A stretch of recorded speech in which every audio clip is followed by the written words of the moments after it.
خاتم النبيين والمرسلين الذي أرسله بالحق بشيرا ونذيرا وداعيا إلى الله بإذنه وسراجا منيرا فقد قال الله تعالى في كلامه المجيد والفرقان الحميد أعوذ بالله من الشيطان الرجيم بسم الله الرحمن الرحيم إنما وليكم الله ورسوله والذين آمنوا الذين يقيمون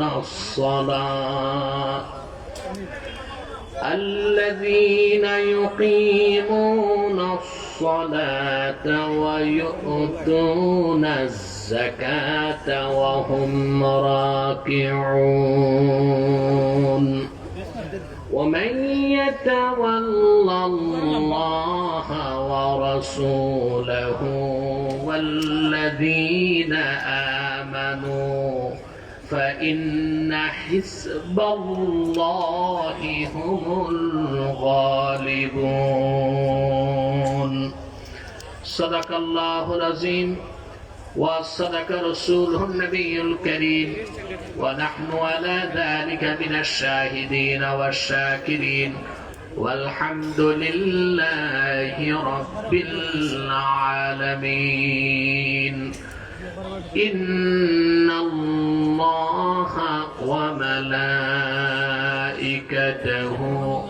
يصلون على النبي يا أيها الذين آمنوا صلوا عليه وسلموا تسليما اللهم صل على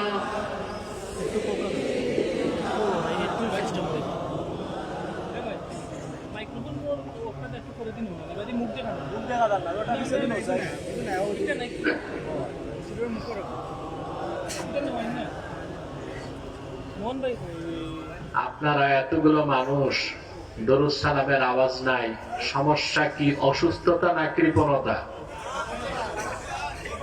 একটা তো সমস্যা আছে। জবান খুলে বলুন আল্লাহুম্মা সাল্লি আলা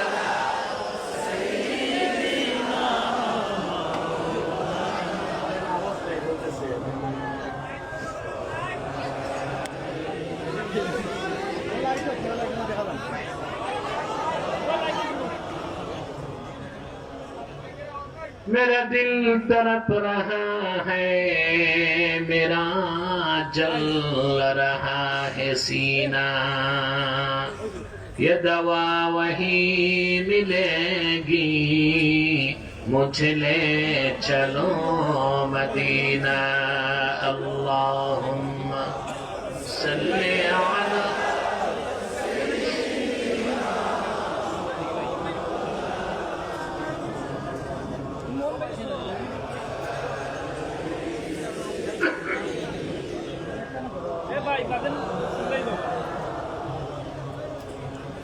मदीने की हवा से जन्नती बू आती है,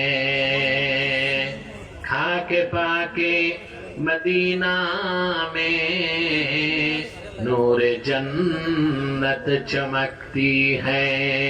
अल्लाहुम्मा सय्यदना मौलाना मुहम्मद व अला आली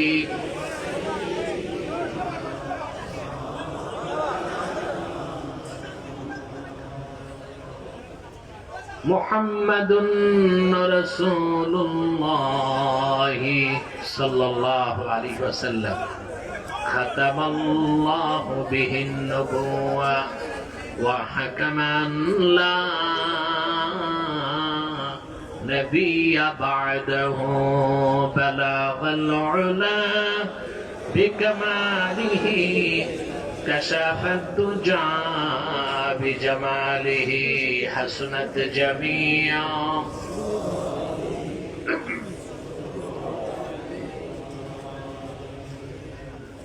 ঐতিহ্যবাহী ইনসানিয়াত ট্রাস্ট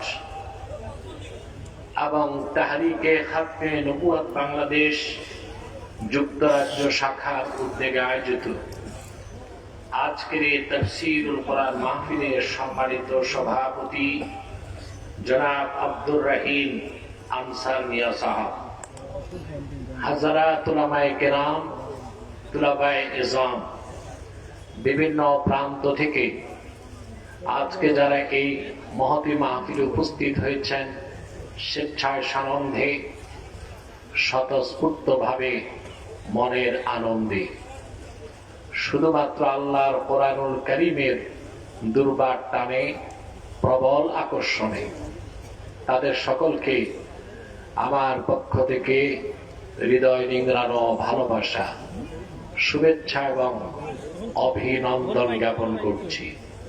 সবটুকুন শুকরিয়া আল্লাহ সুবহানাহু ওয়া তাআলার জন্য, যিনি আজকের বরকতপূর্ণ মাহফিলে আমাদেরকে আসার বসার তৌফিক মেহেরবানি করে ভিক্ষা দান করেছেন। সেজন্য আসুন আমরা সকলে একবার অবনত চিত্তে হৃদয়ের আবেগ অনুভূতি উজাড় করে সমবেত কণ্ঠে রাতের নিস্তব্ধতা নীরবতা ভঙ্গ করে সিংহের মতো গর্জন করে একবার বলি আলহামদুলিল্লাহ। অগণিত অসংখ্য দরুদ ও সালাম আল্লাহর সৃষ্টির প্রধান আকর্ষণ, বিশ্ব সভার সভাপতি, সকল নবী রাসূলগণের মাথার তাজ, শামসুল হিদায়াত, বদরুদ্দুজা, সাইয়্যিদুস সাকালাইন, ইমামুল মুরসালিন, খাতামুন নবিয়্যিন ওয়াল মুরসালিন, আফতাবে নবুওয়াত, শাহনশাহে রিসালাত, সরকারে দো জাহান, সুলতানুল মদিনা, নবিয়ুল আম্বিয়া, হুজুরে আকরাম, নূরে মুজাসসাম, নূরুন আলা নূর, সাইয়্যিদিনা হাবিবিনা শফিঈনা মাওলানা মুহাম্মদ সাল্লাল্লাহু আলাইহি ওয়াসাল্লামের উপর আল্লাহ পাক যাকে আজ থেকে প্রায় ১৫০০ বছর আগে প্রেরণ করেছেন, সর্বশ্রেষ্ঠ ও সর্বশেষ নবী ও রাসূল হিসেবে, যার পরে আজ পর্যন্ত পৃথিবীতে অবশ্যই কোন প্রকার নবী কিংবা রাসূল অবশ্যই আসে নাই, অবশ্যই এখনো নাই, অবশ্যই কিয়ামত পর্যন্ত আসবে না। সম্মানিত সুধী, মৌলভীবাজারের আজকের ঐতিহ্যবাহী মাহফিলে সে সন্ধ্যা থেকে বক্তব্য শুনে এসেছেন, আলহামদুলিল্লাহ। হলো না, পুরুষের কণ্ঠে বলেন আলহামদুলিল্লাহ। আমি চেষ্টা করেছি আগে আসার, ফ্লাইট একটু ডিলে ছিল, দেরি হয়েছে। আমি খুব ক্লান্ত এবং অসুস্থ। আজকে দিনে প্রোগ্রাম ছিল নরসিংদীতে, সেটা করে এয়ারপোর্ট চলে গিয়েছি, ওখান থেকে ফ্লাইটে এসেছি। আসতে খুব শারীরিকভাবে অসুস্থতা অনুভব করেছি, কষ্ট পেয়েছি, প্রচন্ড বিষাদ নিয়ে এসেছি, কিন্তু আপনাদের এই সুন্দর চেহারাগুলো দেখে আমার সব দুঃখ দূর হয়ে গেছে, আলহামদুলিল্লাহ। সম্মানিত সুধী, আপনাদের ইহকালীন কল্যাণ এবং পরকালীন মুক্তির লক্ষ্যে কিছু দিক নির্দেশনামূলক বক্তব্য প্রদান করার জন্য কোরআনুল কারীম সূরাতুল মায়েদা থেকে ৫৫ এবং ৫৬ দুটো আয়াত আমি তেলাওয়াত করেছি। এই দুটো আয়াতকে কেন্দ্র করে নির্ভরযোগ্য মুফাসসির এবং মুহাদ্দিসগণের দৃষ্টিকোণ থেকে কিছু কথা আপনাদের সামনে তুলে ধরার চেষ্টা করবো ইনশাআল্লাহ। আলোচনার প্রারম্ভে একটি কথা যা না বললেই নয়। আমরা এখানে যারা এসেছি, আসার পেছনে পার্থিব, জাগতিক, আর্থিক কিংবা রাজনৈতিক কোনো স্বার্থ আমাদের নেই, আছে? আমরা শুধু এসেছি আল্লাহ তার হাবিবের রেজামন্দি হাসিল করার জন্য, ইহকালীন কল্যাণ এবং পরকালীন মুক্তির পাথেও সঞ্চয় করার জন্য। বলেন আলহামদুলিল্লাহ। মানুষ যখন কোরআন কারীম শোনার জন্য আসে, যতক্ষণ বসে থাকে তার অন্তর রোগ মুক্ত হয়, পবিত্র থেকে পবিত্র হতে থাকে। বলেন সুবহানাল্লাহ।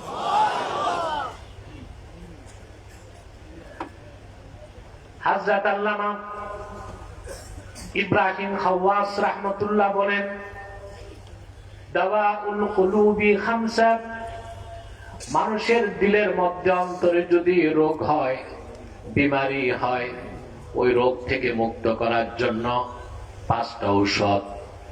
তার প্রথমটাই হচ্ছে তিলাওয়াতুল কোরআনি বিতাদাব্বুর, চিন্তা করে, ব্যাখ্যার সাথে, গবেষণা করে আল্লাহর কোরআন তেলাওয়াত করা। বলেন সুবহানাল্লাহ।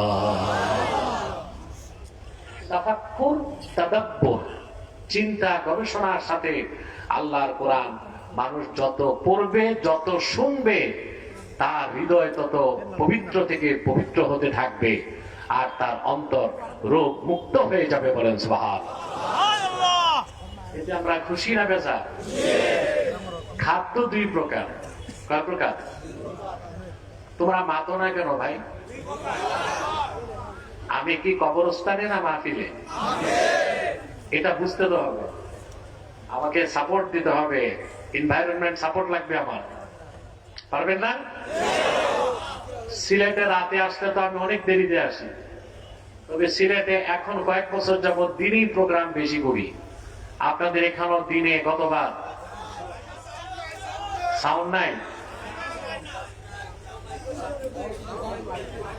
মাইক প্যান কোথায়?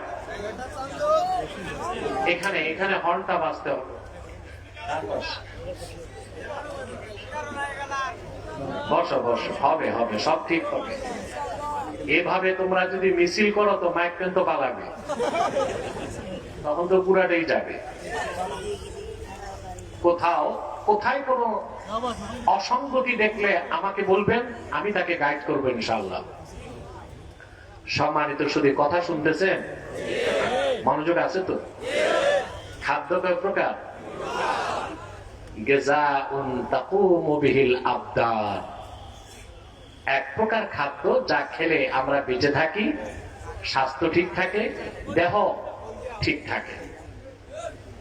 আরেক প্রকার হচ্ছে গিযাউন তাকুমু বিহিল আরওয়াহ, আরেক প্রকার খাদ্য যা খেলে রূহটা শক্তিশালী হয়। সুবহানাল্লাহ। মানুষের দেহ ঠিক রাখার জন্য,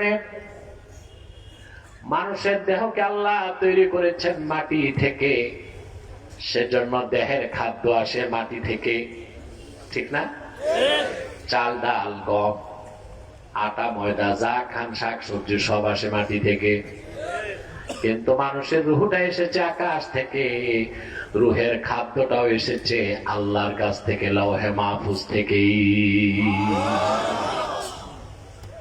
দেহটা মাটি থেকে, দেহের খাদ্যটাও মাটি থেকে, রুহটা আসমান থেকে, ঠিক না? রুহের খাদ্যটাও এসেছে আসমান থেকে, লওহে মাহফুজ থেকে। বলেন সুবহানাল্লাহ। তো কোরআন কারীমের তাআল্লুক মাআল কোরআন, কোরআন কারীমের সাথে কারো সম্পর্ক যত বাড়বে, তার হৃদয় নূর থেকে নূরে মুনাওয়ার হতে থাকবে। বলেন সুবহানাল্লাহ। আমরা যে আসতে পেরেছি আল্লাহর কোরআনের সংস্পর্শে, এতে আমরা খুশি না বেজার? বেজার শুধু শয়তান, শয়তানও বেজার, তার চেলাচামুন্ডারও বেজার। অবশ্য শয়তানের চেলাচামুন্ডার সংখ্যা এখন কমে গেছে, সেজন্য মাহফিল গুলোতে আর বাধা আসে না। তাতে অনুমান করা যায় শয়তানের চালাচামুন্ডার সংখ্যা আনুপাতিক হারে কমে গেছে, ঠিক না? আগে আপনারা দেখেছেন ডিজে পার্টিতে বাধা ছিল না, বৈশাখী মেলায় বাধা ছিল না, সাংস্কৃতিক অনুষ্ঠানে বাধা ছিল না। আল্লাহর কোরআনের মাহফিলে শর্তে একটা না 34টা থাকতো। আর সেই অভিশাপ থেকে আল্লাহ তাআলা বাংলাদেশকে মুক্ত করেছেন, বলেন আলহামদুলিল্লাহ। এরকম অভিশাপ যেন বাংলাদেশে আর কখনো না হয়, সেজন্য ইস্পাত কঠিন ঐক্য ধারণ করে এমন এক বাংলাদেশ গড়তে হবে যেই আগামীর বাংলাদেশ হবে ইসলামের বাংলাদেশ, আল কোরআনের বাংলাদেশ, আলেম ওলামা পীর মাশায়েখদের নেতৃত্বের বাংলাদেশ। আমাদের তো এটাই বয়ান, প্রত্যেক দল তো বয়ান দিছে না? আমাদের বয়ান কি? আমাদের ইসলামপন্থীদের এটাই বয়ান, আমরা চাই এক নতুন বাংলাদেশ। আমরা এমন এক বাংলাদেশ চাই যেখানে ইসলামের স্বার্থ রক্ষা করা হবে। আমরা এমন এক বাংলাদেশ চাই যেখানে মুসলমানদের দাবিগুলো মেনে নেওয়া হবে। আমরা এমন এক বাংলাদেশ চাই বিশ্ব মানচিত্রে যেই দেশ দুনিয়ার কোন আগ্রাসনকে ভয় পাবে না।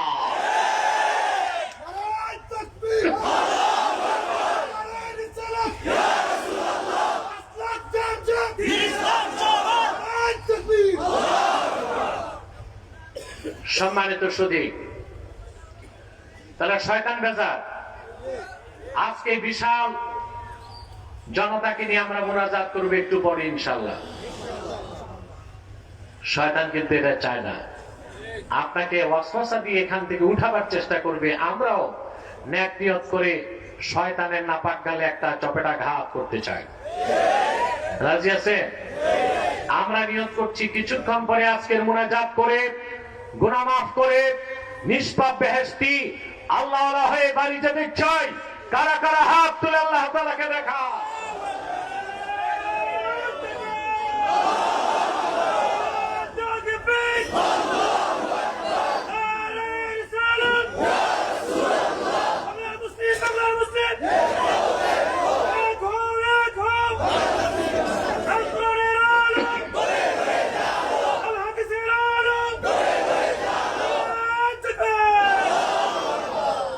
সম্মানিত সুধী, আমি মূল আলোচনায় প্রবেশ করছি।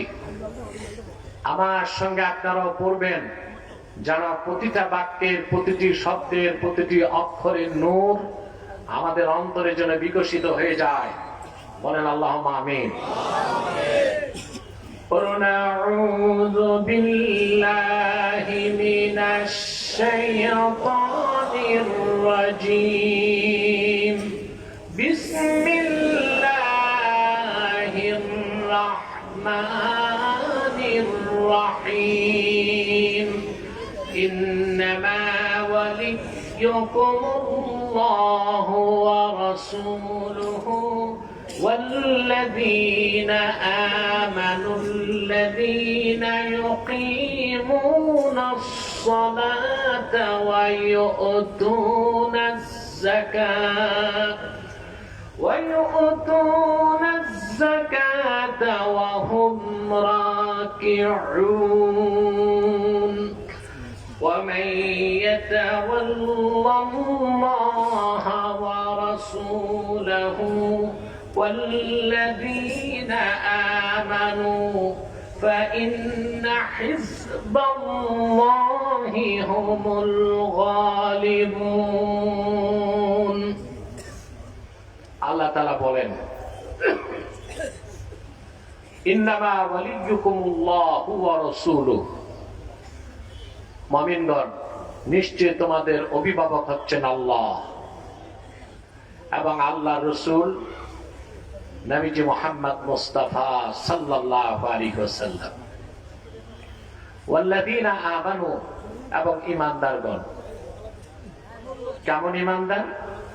আল্লাযীনা ইউকিমুনাস সালাহ, যারা নামাজকে প্রতিষ্ঠা করে, ওয়া ইউতুনাজ যাকাত, যাকাত আদায় করে, ওয়াহুম রাকিউন, এই অবস্থায় যে তারা নামাজে থেকে, সুবহানাল্লাহ, নামাজে থাকা অবস্থায় তারা যাকাত আদায় করে। ইমাম ফখরুদ্দিন রাজির মতে ওয়াহুম রাকিউন আল্লাহ হাল হিসেবে এখানে বয়ান করেছেন, অর্থাৎ তারা নামাজ পড়ে যাকাত দেয় নামাজে থেকে, বলেন সুবহানাল্লাহ। কিংবা অন্য মুফাসসিররা ব্যাখ্যা করেছেন ওয়াহুম রাকিউন মানে তারা বিনয়ের সাথে নামাজ আদায় করে। ومن يتول الله ورسوله والذين آمنوا فإن حزب الله هم الغالبون। আর যে ব্যক্তি মহান আল্লাহকে মালিক হিসেবে স্বীকার করে, গ্রহণ করে, তার হাবিব মুহাম্মদ সাল্লাল্লাহু আলাইহি ওয়াসাল্লাম ওনাকে মহান নেতা হিসেবে বিশ্বাস করে এবং মুমিনদেরকে বন্ধু রূপে গ্রহণ করে, সুবহানাল্লাহ, ফাইন্না হিজবাল্লাহি হুমুল গালিবুন, তারাই হিজবুল্লাহ, তারাই আল্লাহর দল, আর নিশ্চিত আল্লাহর দলে যারা, তারা বিজয় লাভ করবে, বলেন সুবহানাল্লাহ। কথাগুলো আমরা ধারাবাহিকভাবে শুনবো ইনশাআল্লাহ, পারবো না? সূরা মাইদার 55 এবং 56 দুটো আয়াত কেন নাজিল হলো? দুইটা বর্ণনা পাওয়া যায়। কয়টা বর্ণনা? প্রথম বর্ণনাটি বর্ণনা করেছেন কুরতুবী, ইমাম কুরতুবী। ইবনে কাসিরও বর্ণনা করেছেন। ইহুদিদের মধ্যে সবচেয়ে বড় আলেম ছিল মদিনাতুল মুনাওয়ারাতে আব্দুল্লাহ ইবনে সালাম রাদিয়াল্লাহু তাআলা।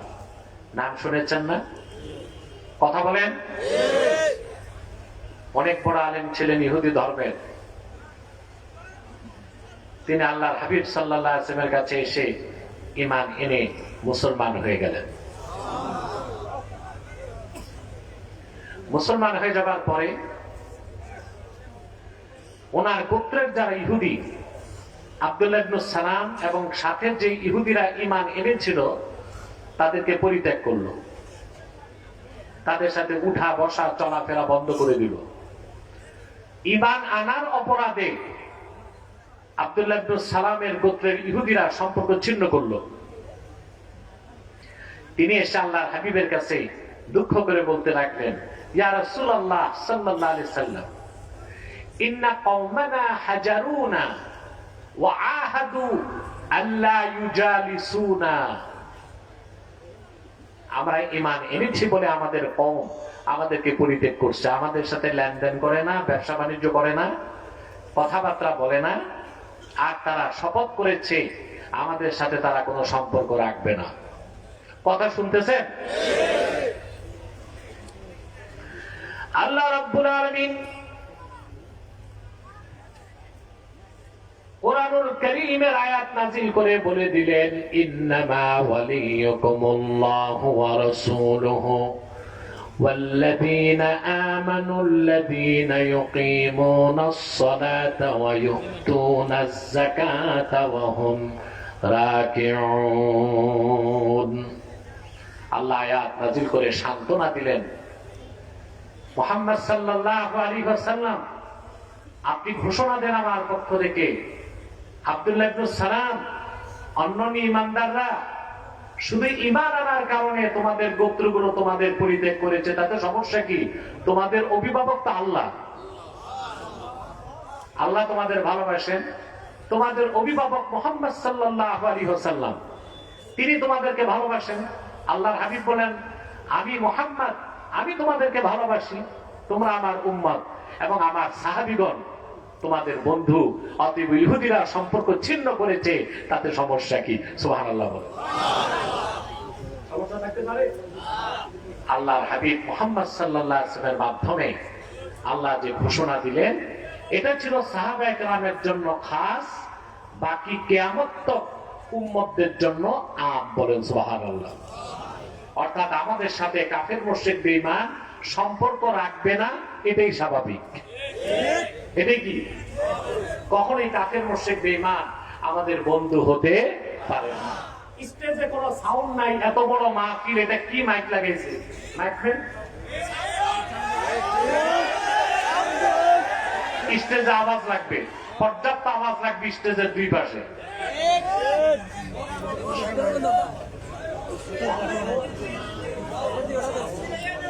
বসেন, বসেন।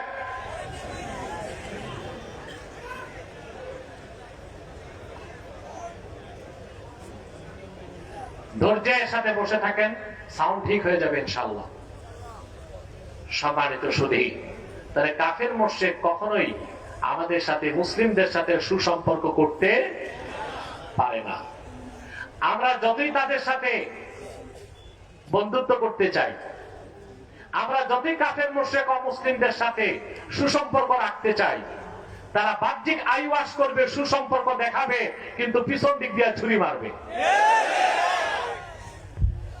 দেশ স্বাধীনের পর 53টি বছর আমরা আমাদের পার্শ্ববর্তী ভারত থেকে কি আচরণ পেলাম? 72 থেকে 75-এ তাদের বন্ধুরা যখন ক্ষমতায় ছিল, ফারাক্কায় বাঁধ দিয়ে বাংলাদেশকে পানি শূন্য করেছে। বাংলাদেশের সবগুলো পাট কলে পরিকল্পিতভাবে আগুন দিয়ে পাট শিল্পকে ধ্বংস করেছে। অন্যরা যখনই ক্ষমতায় গিয়েছে, লাগাতার হরতাল দিয়ে ভারতের রয়ের এজেন্টরা বাংলাদেশের শিল্প এবং ব্যবসাকে ধ্বংস করেছে। সীমান্তে হাজারো ফ্যান্সিডিল কোম্পানি দিয়ে ফ্যান্সিডিল তৈরি করে আমার যুব সমাজকে ধ্বংস করার চেষ্টা করেছে।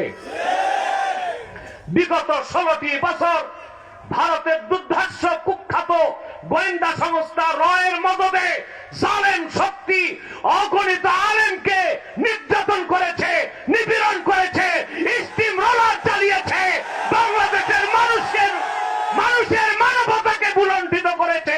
সেই হিন্দুস্তান বাংলাদেশের বন্ধু হতে পারে না কোনোদিন।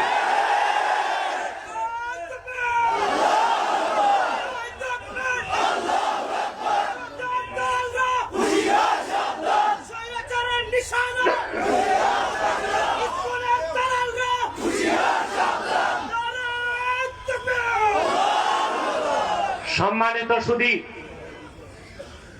জালেমদেরকে বিতাড়িত করেছেন, কিন্তু জালেমদেরকে যারা লালন পালন করেছে তাদের সাথে সম্পর্ক করা যাবে না।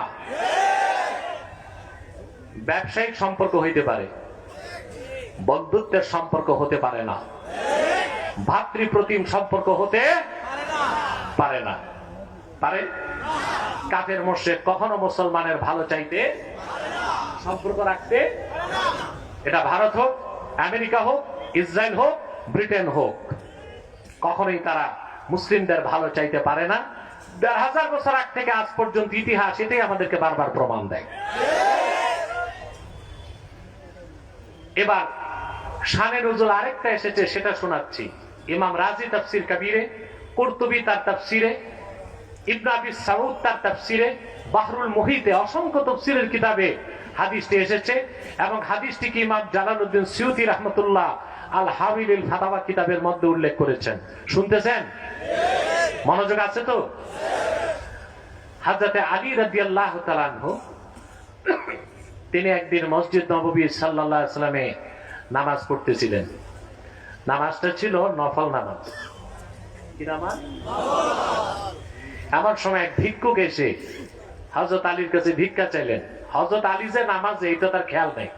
খেয়াল থাকলো, ভিক্ষুকদের অভ্যাসই হচ্ছে সময় বুঝে না। এখন দেখেন না, হাত পেতে বসে থাকে, ও আর দেখে না একে অ্যাম্বুলেন্সে রুগী আছে না গাড়িতে কোনো দুলামি আছে, হাত পেতে। হাদিস সাক্ষ্য দেয়, তাফসীরের কিতাব সাক্ষ্য দেয়, হযরত আলী ছিলেন নামাজের মধ্যে।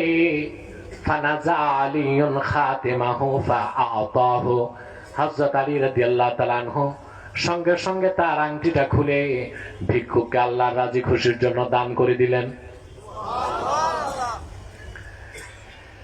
নামাজে থেকে আল্লাহর সন্তুষ্টির জন্য হযরত আলীর এতটুক দানকে আল্লাহ এত খুশি হয়ে গেলেন, সঙ্গে সঙ্গে আয়াত নাজিল করে দিলেন, ইন্নামা ওয়ালিয়াকুমুল্লাহু ওয়া রাসূলুহু ওয়াল্লাযীনা আমানুল্লাযীনা ইউকিমুনাস সালাতা ওয়া ইউতুনাজ যাকাতা ওয়া হুম রাকিউন। কোরআনের আয়াত নাযিল করে আল্লাহ তাআলা বলে দিলেন, নিশ্চয়ই তোমাদের অভিভাবক হচ্ছেন আল্লাহ, নিশ্চয়ই তোমাদের অভিভাবক মুহাম্মদ সাল্লাল্লাহু আলাইহি ওয়াসাল্লাম এবং মুহাম্মদ সাল্লাল্লাহু আলাইহি ওয়াসাল্লামের সাহাবীগণের মধ্যে যারা নামাজ আদায় করে আর আমার খুশির জন্য নামাজে থেকেই দান সদকা করে দেয়। বলেন সুবহানাল্লাহ। এটা দ্বিতীয় শানে নজর, দ্বিতীয় বর্ণনা। হযরত আলী নামাজ ছেড়ে দান করছেন না নামাজে থেকে দান করছেন? কথা বলে না। এই জন্য আল্লাহ হাল হিসেব উল্লেখ করেছেন, ওয়া ইউতুনাজ যাকাতা ওয়া হুম রাকিউন। সুবহানাল্লাহ। নামাজ আদায় করে আর নামাজে থেকে যাকাতও দিয়ে দেয়। সুবহানাল্লাহ। যেমন হযরতে আলী। বলেন সুবহানাল্লাহ। আয়াত থেকে আল্লাহর হাবিব বুঝতে পারলেন যে আমার একজন সাহাবী দান করেছে আর একজন সাহাবী গ্রহণ করছে। রাসূল করিম সাল্লাল্লাহু আলাইহি সাল্লাম মসজিদ নববীতে খুঁজতেছেন এই লোক দুইজন কোথায়। আল্লাহর হাবিব দেখলেন মসজিদ নববীর দরজা থেকে এক ভিক্ষুক বেরিয়ে যাচ্ছে। আল্লাহর হাবিব তাকে জিজ্ঞেস করলেন, হাল আ'তাকা আহাদুন শাইআ, আমার কোন সাহাবী কি তোমারে কিছু দান করছে নাকি? সুবহানাল্লাহ। ইমাম রাজি তাফসীর কবিরে নকল করেন, ফাআশারা ইলা আলিয়্যিন ফাকালা যাকার রাজুল ইয়া রাসূলুল্লাহ।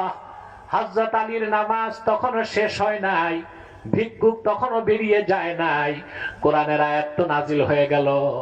ভিক্ষুক দেখায় দিলেন, ইয়া রাসূলুল্লাহ সাল্লাল্লাহু আলাইহি সাল্লাম, ওই যে আপনার মেয়ে ফাতেমার স্বামী আলী নামাজ পড়ছে, নামাজে আমি তার কাছে ভিক্ষা চেয়েছি, নামাজ শেষ করার আগেই তিনি আমারে তার আংটি খুলে দান করে দিয়েছেন। আমি শানে নজুল দুইটাই আপনাদেরকে শোনালাম। কথা বুঝতেছেন? তবে অধিক সংখ্যক তাফসিরে দ্বিতীয় শানে নজুলটাই আমি পেয়েছি। সেটা হচ্ছে এখানে আল্লাহর হাবিবের সাহাবীদের কথাই আল্লাহ তুলে ধরেছেন, বিশেষ করে হযরত আলীর কথা। বলেন সুবহানাল্লাহ। কার কথা? হযরত আলীর কথা। হযরত আলী যে আমাদের অভিভাবক সন্দেহ আছে? সাহাবায়ে কেরামের মধ্যে জুজই কুল্লি ফাজিলাত সবচেয়ে বেশি মর্যাদা হযরত আবু বকরের, তারপরে মর্যাদা হযরত ওমর, তারপরে হযরত ওসমান, তারপরে হযরতে আলী। কিন্তু জুজই ফাজিলাতের দিক দিয়া হযরত আলীর মর্যাদা অনেক বেশি একটা ক্ষেত্রে, সেটা হচ্ছে রাসূলুল্লাহর সাহাবীগণের মধ্যে আল্লাহর হাবিবের নূরের কদম থেকে ইলমে মারিফতের সবচেয়ে বড় খনি হযরত আলী অর্জন করেছেন। বলেন সুবহানাল্লাহ। এই জন্য একটি নয়, দুইটি নয়, 127টি তরিকার গোড়া হযরতে আলী। সুবহানাল্লাহ। কতটা? 127টা তরিকার হযরত আলী পর্যন্ত পৌঁছেছে। ইলমে মারিফাতের নূর সারা দুনিয়ায় হযরত আলীর মাধ্যমে আল্লাহ তাআলা ছড়ায় দিয়েছেন। বলেন সুবহানাল্লাহ। এই জন্য হযরত আলী হচ্ছেন আমাদের অভিভাবক তাসাউফ এবং তরিকতের জগতে। বলেন সুবহানাল্লাহ। এখন আসেন আমরা একটু শাব্দিক ব্যাখ্যা করছি। আল্লাহ তাআলা বলেছেন, ইন্নামা ওয়ালিয়ুকুমুল্লাহ ওয়া রাসূলুহু, তোমাদের ওলি হচ্ছেন আল্লাহ, তোমাদের ওলি হচ্ছেন মুহাম্মদ সাল্লাল্লাহু আলাইহি সাল্লাম। এখন ওলি শব্দের অর্থ কি এটা বুঝতে হবে, বুঝতে হবে না? আমরা ওলি বলতে মনে করি সব পীর সাহেব ওলি, এটা মনে করি না? কথা বলেন। যিনি পিরালি করে আর যার মুরিদ আছে ওনাকে আমরা মনে করি কি ওলি, আর আমরা নিজেদেরকে ওলি মনে, কথা বলেন, ওলি মনে করি না। আসলে ওলিদেরকে যতটুকু ভক্তি করি আমরা, নিজেরা ওলি হওয়ার চেষ্টা যদি 10 ভাগের 1 ভাগ করতাম, আমরা প্রত্যেক ইমানদার আল্লাহ তাআলার এক একজন ওলি হয়ে যেতে পারতাম। ঠিক না? ওলি শব্দের 3টা অর্থ। কয়টা? জোরে বলেন। ওলি শব্দের একটা অর্থ সাহায্যকারী, একটা অর্থ কি? আল্লাহ রাব্বুল আলামিন বলেন, إن وليي الله الذي نزل الكتاب وهو يتولى الصالحين إن وليي الله নিশ্চয় আমার ওলি হচ্ছেন আল্লাহ। এখানে ওলি অর্থ সাহায্যকারী, অর্থাৎ আমার সাহায্যকারী হচ্ছেন আমার আল্লাহ, যিনি কোরআন নাজিল করেছেন আর যিনি নেককার বান্দাদেরকে পৃষ্ঠপোষকতা দিয়ে থাকেন। বলেন সুবহানাল্লাহ। ওলি শব্দের আরেকটা অর্থ হচ্ছে অভিভাবক। আরেকটা অর্থ কি যদি বলেন? এখানে ওলি অর্থ অভিভাবক। ওলি শব্দের আরেকটা অর্থ হচ্ছে মুহিব্বুন, বন্ধু। কি? যেমন আল্লাহ তাআলা বলেন কোরআন কারীমে, আলা ইন্না আউলিয়া আল্লাহি লা খাউফুন আলাইহিম ওয়া লা হুম ইয়াহজানুন আল্লাযীনা আমানু ওয়া কানু ইয়াত্তাকুন। আল্লাহ রাব্বুল আলামিন বলেন, নিশ্চয়ই যারা আল্লাহর ওলি তাদের কোনো ভয় নাই, তাদের কোনো চিন্তা নাই। সুবহানাল্লাহ বলবেন না? মানুষের ভয় আর চিন্তা আছে কিনা? কথা বলেন। আপনাদের আছে? মুমিন তো কোনো ভয় থাকতে পারে না। মুমিন কাউকে ভয় পেতে পারে না আল্লাহকে ছাড়া। মুমিনের কোনো চিন্তাও থাকতে পারে না, কারণ সে জানে দুনিয়াতে যা সে কম পাবে আখিরাতে বহুগুণ বেশি পাবে। কিন্তু পৃথিবীতে যারা সুপার পাওয়ার, সম্পদের অভাব নাই, অস্ত্রের অভাব নাই, টাকার অভাব নাই, সব আছে, কিন্তু ওদের যত আছে তত ভয় আছে, তত চিন্তাও আছে। আপনারা তো বাংলাদেশের গরিব মানুষ, ডাল ভাত খেয়ে সুখেই আছেন, কিন্তু আমেরিকা, ইউরোপ সর্বক্ষণ থার্ড ওয়ার্ল্ড ওয়ার, তৃতীয় বিশ্বযুদ্ধের চিন্তায় ওদের ঘুম তো হারাম হয়ে যাচ্ছে। হারাম হচ্ছে না? এখন আমেরিকা, ইউক্রেন, রাশিয়া এবং ইউক্রেন যুদ্ধ চলছে। যে কোনো সময় এটা third world war, nuclear attack, পারমাণবিক যুদ্ধের রূপ নিতে পারে। আর এর জন্য রাশিয়া দায়ী থাকবে না, দায়ী হবে আমেরিকা। এই পৃথিবীতে যত জায়গায় অশান্তি হচ্ছে, বিশৃঙ্খলা হচ্ছে, রক্তপাত হচ্ছে, জেনোসাইড হচ্ছে, গণহত্যা হচ্ছে, কি ইসরায়েলে, ফিলিস্তিনে, সিরিয়াতে, আফগানিস্তানে আর ওইদিকে ইউক্রেনে, তার সব কিছুর পিছনে পশ্চিমাদের সাম্রাজ্যবাদ দায়ী।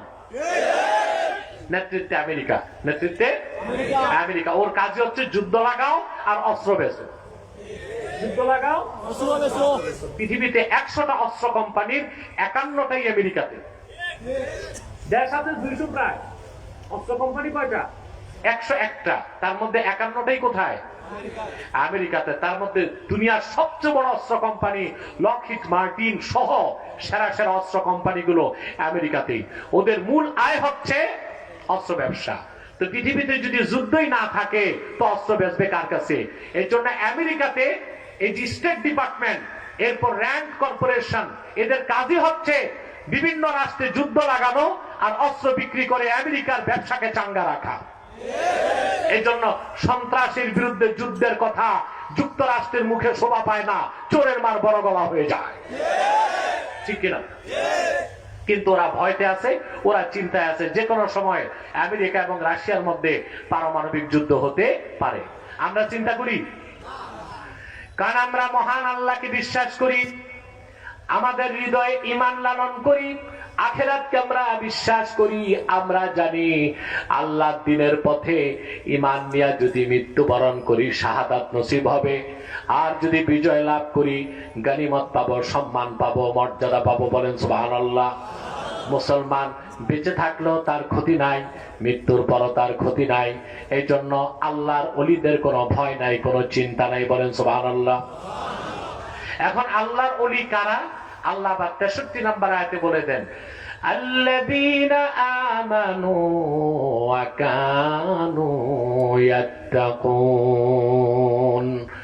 ওই সব লোক আল্লাহর ওলি যারা ঈমান এনেছে আর আল্লাহকে ভয় করে হৃদয় থেকে মুত্তাকি হয়ে গেছে। বলেন সুবহানাল্লাহ। এই আয়াতের ব্যাখ্যায় ইবনে কাসির লেখেন, মান কানা মুমিনান তাকিয়া কানা লিল্লাহি ওয়ালিয়া, মুহাম্মদ সাল্লাল্লাহু আলাইহি ওয়াসাল্লামের প্রত্যেক সেই উম্মত যার ঈমান আছে আর তাকওয়া আছে, সে লোকটাই আল্লাহর কাছে ওলির মর্যাদা পেয়ে গেছে। বলেন সুবহানাল্লাহ। তাহলে ওলি শব্দের একটা অর্থ হচ্ছে সাহায্যকারী, ওলি শব্দের আরেকটা অর্থ হচ্ছে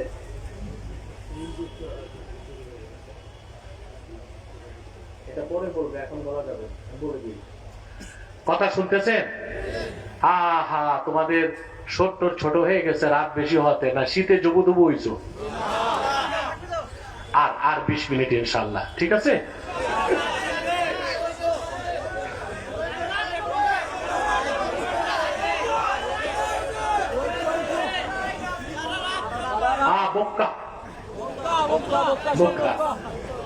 মাত্র না, কম মাত্র। আমার ভাইরা কথা তো শুনতেছেন তো? বলছি অলি শব্দের একটা অর্থ কি? সাহায্যকারী। অলি শব্দের আরেক অর্থ মুহিব, বন্ধু। অলি শব্দের আরেক অর্থ অভিভাবক। বলেন সুবহানাল্লাহ। আল্লাহ তাআলা এখানে বলেন ইন্নামা ওয়ালিয়্যুকুমুল্লাহু ওয়া রাসূলুহু, নিশ্চয় মুমিনগণ তোমাদের অভিভাবক হচ্ছেন আল্লাহ, তোমাদের অভিভাবক মুহাম্মদ সাল্লাল্লাহু আলাইহি ওয়াসাল্লাম। ওয়াল্লাযীনা আমানু, এবং ঈমানদারগণ তারা তোমাদের বন্ধু। মুহাম্মদ সাল্লাল্লাহু আলাইহি ওয়াসাল্লামের উম্মতের মধ্যে যারা খাঁটি ঈমানদার, নামাজ পড়ে, যাকাত দেয়, তাদেরকেই নেতা বানাতে হবে। বলেন সুবহানাল্লাহ। তাদেরকে অভিভাবক বানাতে হবে, নতুবা আমাদের বিজয় কখনো আসবে না। কথা বুঝতেছেন? সমস্যা? খামোশ হয়ে বসেন, আমাকে ডিস্টার্ব করবেন না স্টেজে কেউ। সম্মানিত সুধী, তাহলে এখানে আমরা যে শিক্ষাটা নিব আজকে, প্রথম শিক্ষা, আল্লাহ আমাদের অভিভাবক, মুহাম্মদ সাল্লাল্লাহু আলাইহি ওয়াসাল্লাম আমাদের অভিভাবক, আর মুহাম্মদ সাল্লাল্লাহু আলাইহি ওয়াসাল্লামের উম্মতের মধ্যে যারা ঈমানদার, নামাজি, যাকাত দেয়, তারা হবে আমাদের নেতা। আপনাকে এইভাবে নেতা নির্বাচন করতে পারেন? কথা বলেন। পারেন না তো? থোতায় কয়খান দাড়ি, মাথায় একখান টুপি, 2-4 রাকাত নামাজ পড়লে মনে করেন আপনি খাঁটি মুসলমান হয়ে গেছেন, কিন্তু খোঁজ করলে দেখা যাবে তাবেদারি করতেছেন বেঈমান, মুনাফিক, কাফের, মুশরিক, সুদখোর, ঘুষখোর, দুর্নীতিবাজ, লম্পট, জানাকার, জুয়াখোরদের তাবেদারি করতেছে। এই জন্য আপনাদের ভাগ্যের পরিবর্তন হয় না। হচ্ছে? আলেমদেরকে আপনারা চান ক্ষমতায় যাক? জি না।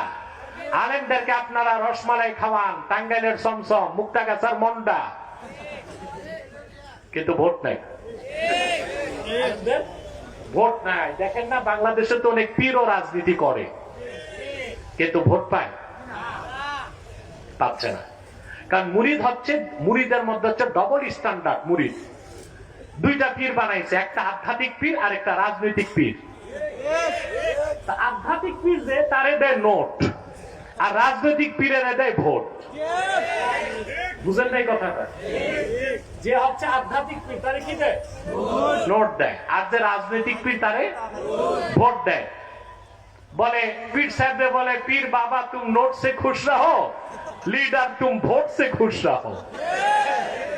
এই মুনাফিক যতদিন বাদ না দিবেন, বাংলাদেশের সরকার আসবে আর যাবে, ক্ষমতার পালাবদল হবে, কিন্তু বাংলাদেশের মানুষের ভাগ্যের কোনো পরিবর্তন হবে না। দেখে নিবেন মুসলমান।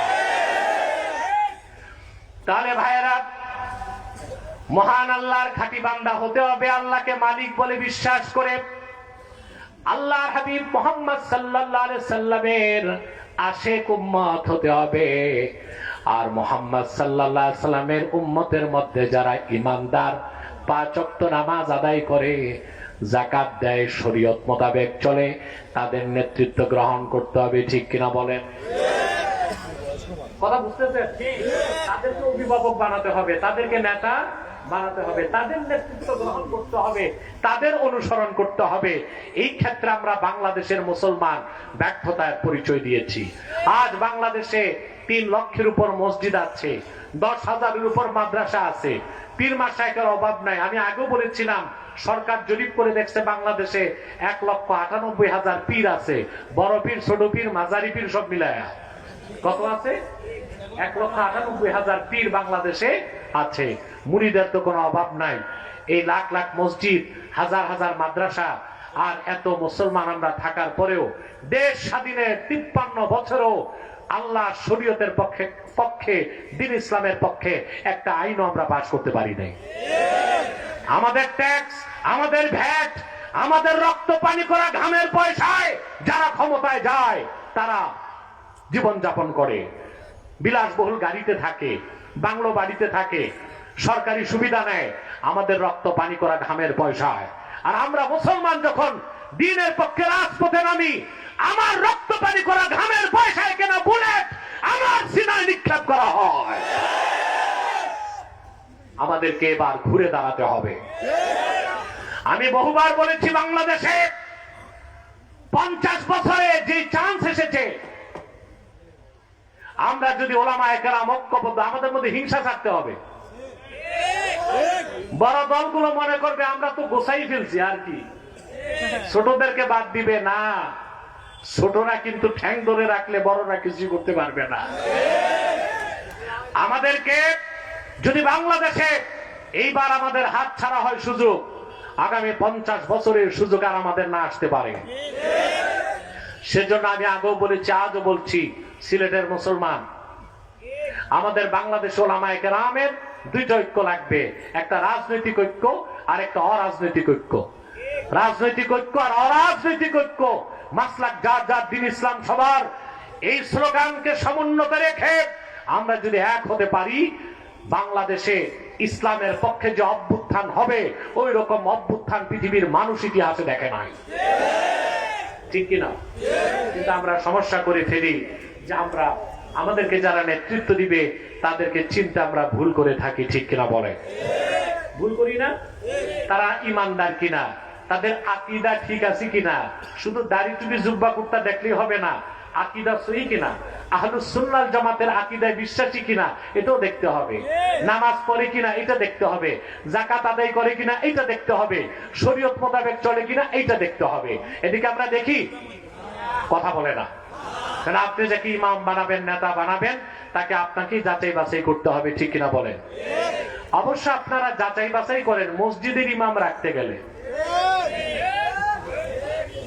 সার্কুলেশন দেয় 1 মাস, পত্রিকায় সার্কুলেশন, ইমাম রাখা হবে। কিরকম শর্ত হচ্ছে, হাফেজ, কারি, মুফতি, কামেল পাস, দাওরায়ে হাদিস, মাস্টার্স, অনার্স হলে ভালো হয়, সুন্দর কণ্ঠ, হ্যাঁ এটাও থাকে, বিবাহিত।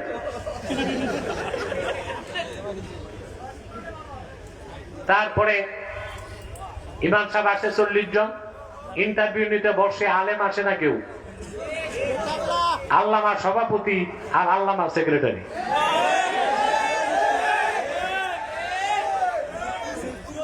ওই বেটা নিজেও জানে না ওযুর ফরজ কয়টা।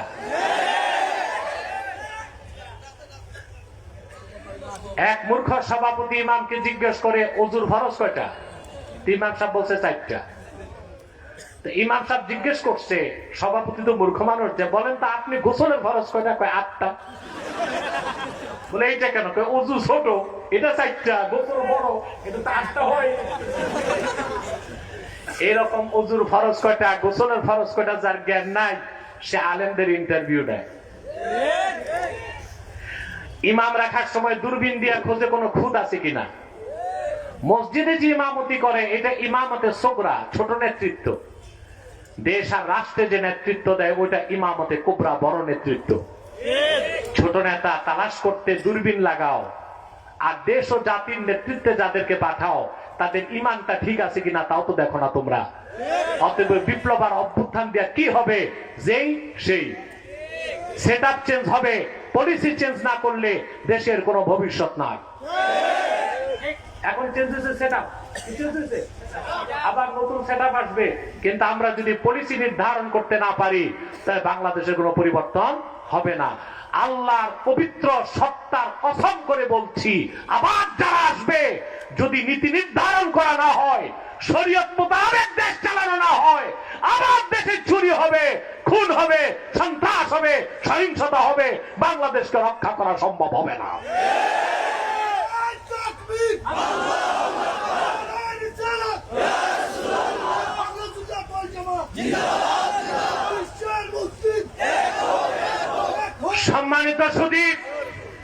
তাহলে আমরা সূরা মায়দার 55 নম্বর আয়াত থেকে যে শিক্ষাটা পেলাম, আমাদেরকে আল্লাহ তাআলার ঈমানদার বান্দা হতে হবে, তার হাবিব মুহাম্মদ সাল্লাল্লাহু আলাইহি সাল্লামের ঈমানদার উম্মত হতে হবে।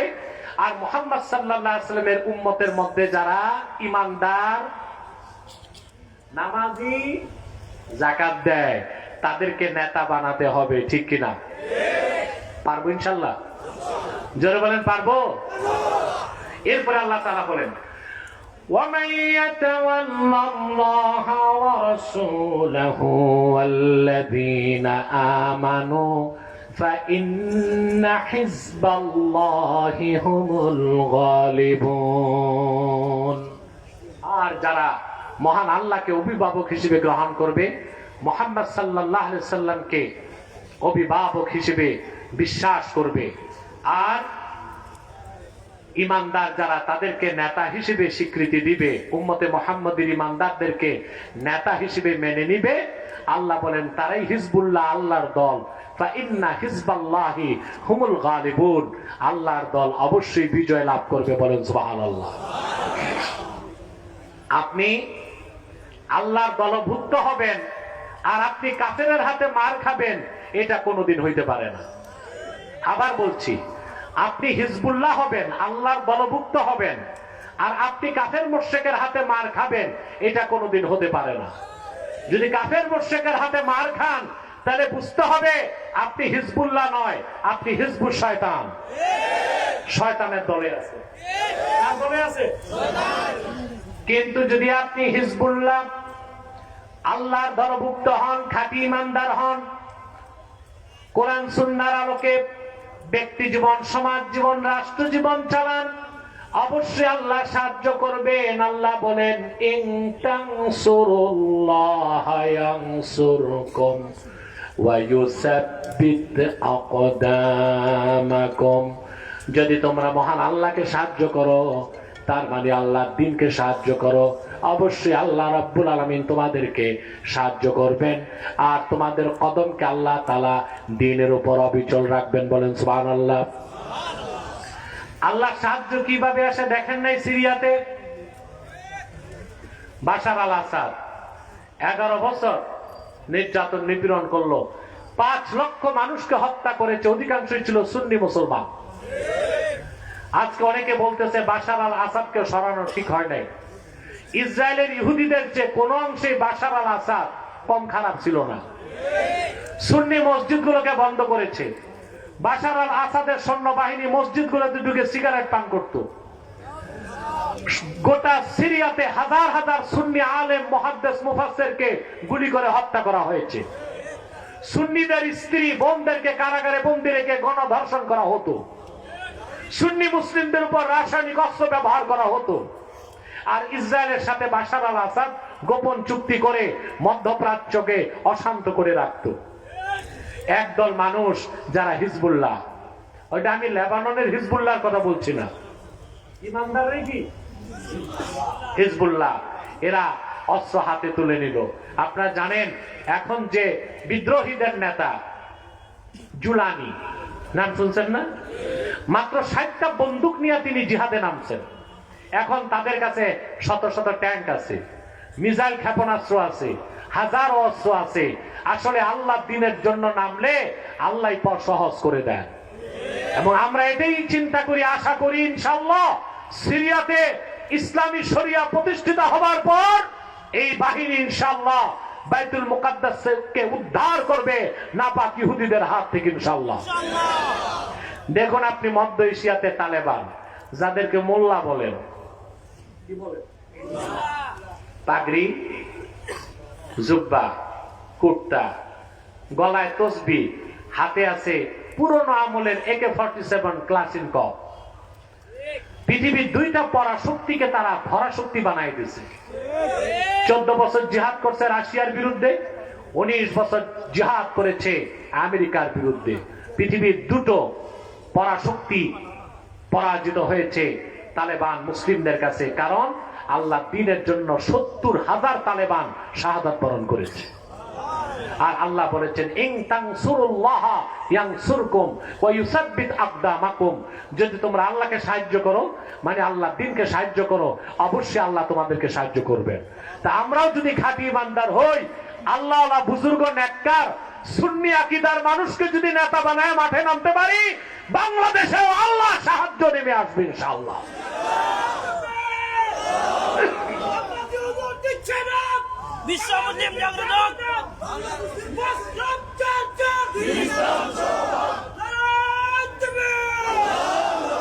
সম্মানিত সুধী, তাহলে আমরা হিজবুল্লাহ হব? কথা বলে না। আল্লাহর দলভুক্ত হব? তা প্রথমেই লাগবে কামেল ঈমান, তারপরে লাগবে সালাত এবং যাকাত, ঠিক না? শিরক এবং কুফর থেকে, বাতিল আকীদা থেকে মুক্ত হতে হবে। আর আমাদের সামাজিক ও রাজনৈতিক নেতৃত্বে উম্মতে মুহাম্মাদীর মধ্যে যারা খাঁটি ঈমানদার তাদেরকে এগিয়ে দিতে হবে। তাহলে আমরা পরকালে মুক্তি পাবো, দুনিয়াতে কল্যাণ পাবো। আর আমরা তখনই বাংলাদেশকে একটি স্বাধীন, সুন্দর, উন্নত বাংলাদেশ হিসেবে গঠন করতে পারবো ইনশাআল্লাহ। এখন তো আমরা কিভাবে একটি সুন্দর বাংলাদেশ গঠন করব? ভাই, আমাদের রাজনীতিতে তো শিরক ঢুকে আছে। কথা বলেন। বাংলাদেশে 75% ভোটার, কত? 75% ভোটারের আকীদা হচ্ছে সার্বভৌমত্বের মালিক জনগণ। এটা শিরক না? কথা বলতে হবে। শিরকে আসগর না শিরকে আকবার? 75%, 11,29,00,000 ভোট আছে বাংলাদেশে। এর মধ্যে 75% মানুষ যারা এমন রাজনৈতিক আদর্শ গ্রহণ করেছে যাদের বিশ্বাস সার্বভৌমত্বের মালিক জনগণ। মুসলমানের রাজনৈতিক বিশ্বাস হচ্ছে সার্বভৌমত্বের মালিক জনগণ নয়। ইনিল হুকমু ইল্লা লিল্লাহ, সার্বভৌমত্বের মালিক একমাত্র আল্লাহ তাআলা। তা আপনারা তাবেদারি করছেন এমন সব মানুষদের যাদের আকীদায় শিরক আছে, যাদের আকীদায় কুফর আছে, যারা শরীয়ত আইনকে বিশ্বাস করে না, ব্যক্তিগত জীবনে নামাজ পড়ে না, চুরি করে, দেশের সম্পদ চুরি করে, লুণ্ঠন করে, শোষণ করে, বেগম পাড়ায় পাচার করে।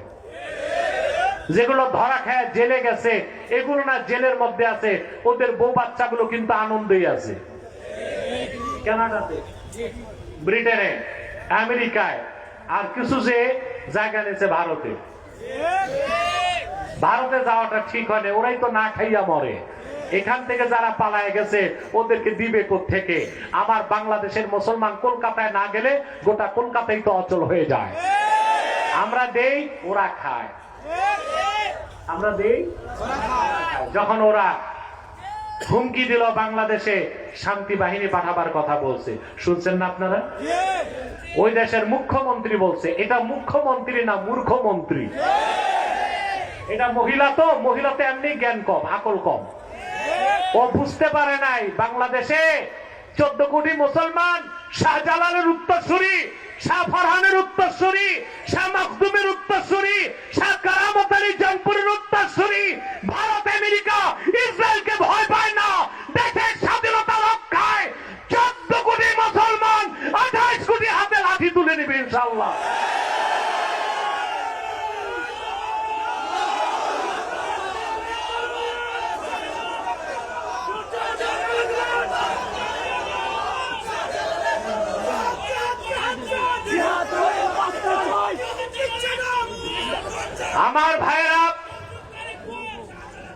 আমার ভাইরা সুস্পষ্ট অক্ষরে মনে রাখবেন, মুসলমান হচ্ছে লোহার বুট।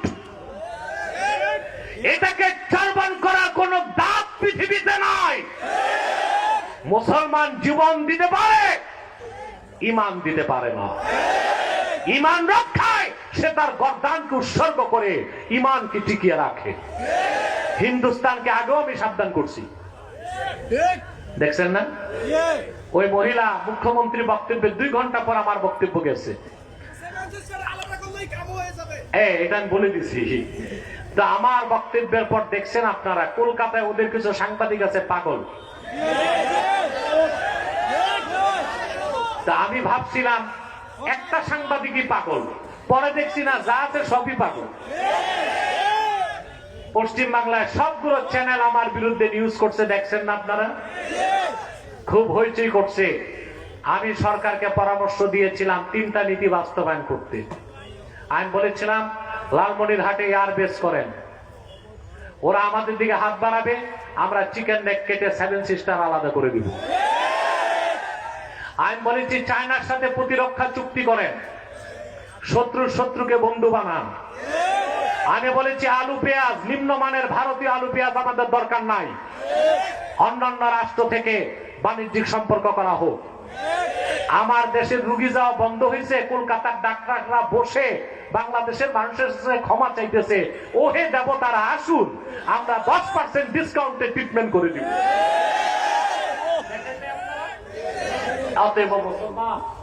আপনারা আপনাদের পলিসি নির্ধারণ করতে হবে, আপনারা কি করবেন। রাজনীতিবিদদেরকে আমি আমার অবস্থান থেকে পরামর্শ দেই, কিন্তু সরকার আমাকে ডাকলে আমি একটু দূরে থাকি। কেন দূরে থাকি? তার একটা আমার ফিলোসফি আছে, সেটা হচ্ছে যে সরকার আমার কথা শুনবে এই গ্যারেন্টি যদি আমি পাই, তো 70 বার তার দরজায় দৌড়ে যাব। কিন্তু আমার কথা শুনবে না, আমাকে নিয়ে ট্যাগ মেরে দিবে, এটা আমি চাই না। তাহলে দূর থেকে পরামর্শ দিব, সেটাই ভালো। 16 বছর আপনারা দেখেছেন বাংলাদেশের অনেক মৌলবী জালেমের দালালি করেছে হালুয়া রুটির ভাগ নিতে, করে নাই? এই মৌলবীরা কোথায়? ওদের আম্মাজান পালাইছে, সন্তানগুলোর খবর না। আম্মাজান গেছে স্বামীর বাড়ি,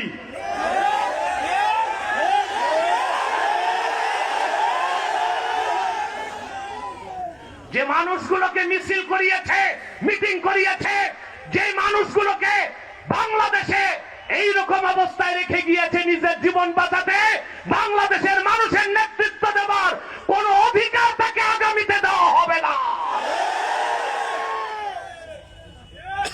কর্মী রেখে এইভাবে পালায়, এক কাপড়ে, বিনা মেকআপে।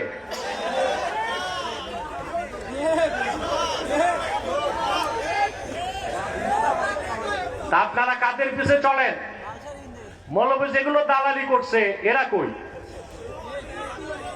এরাও সব পালাইছে। হালুয়া রুটি যা খাওয়ার খাইছে তো 16 বছর, ঠিক না? এই চরিত্র কোন আলেমের হওয়া উচিত না।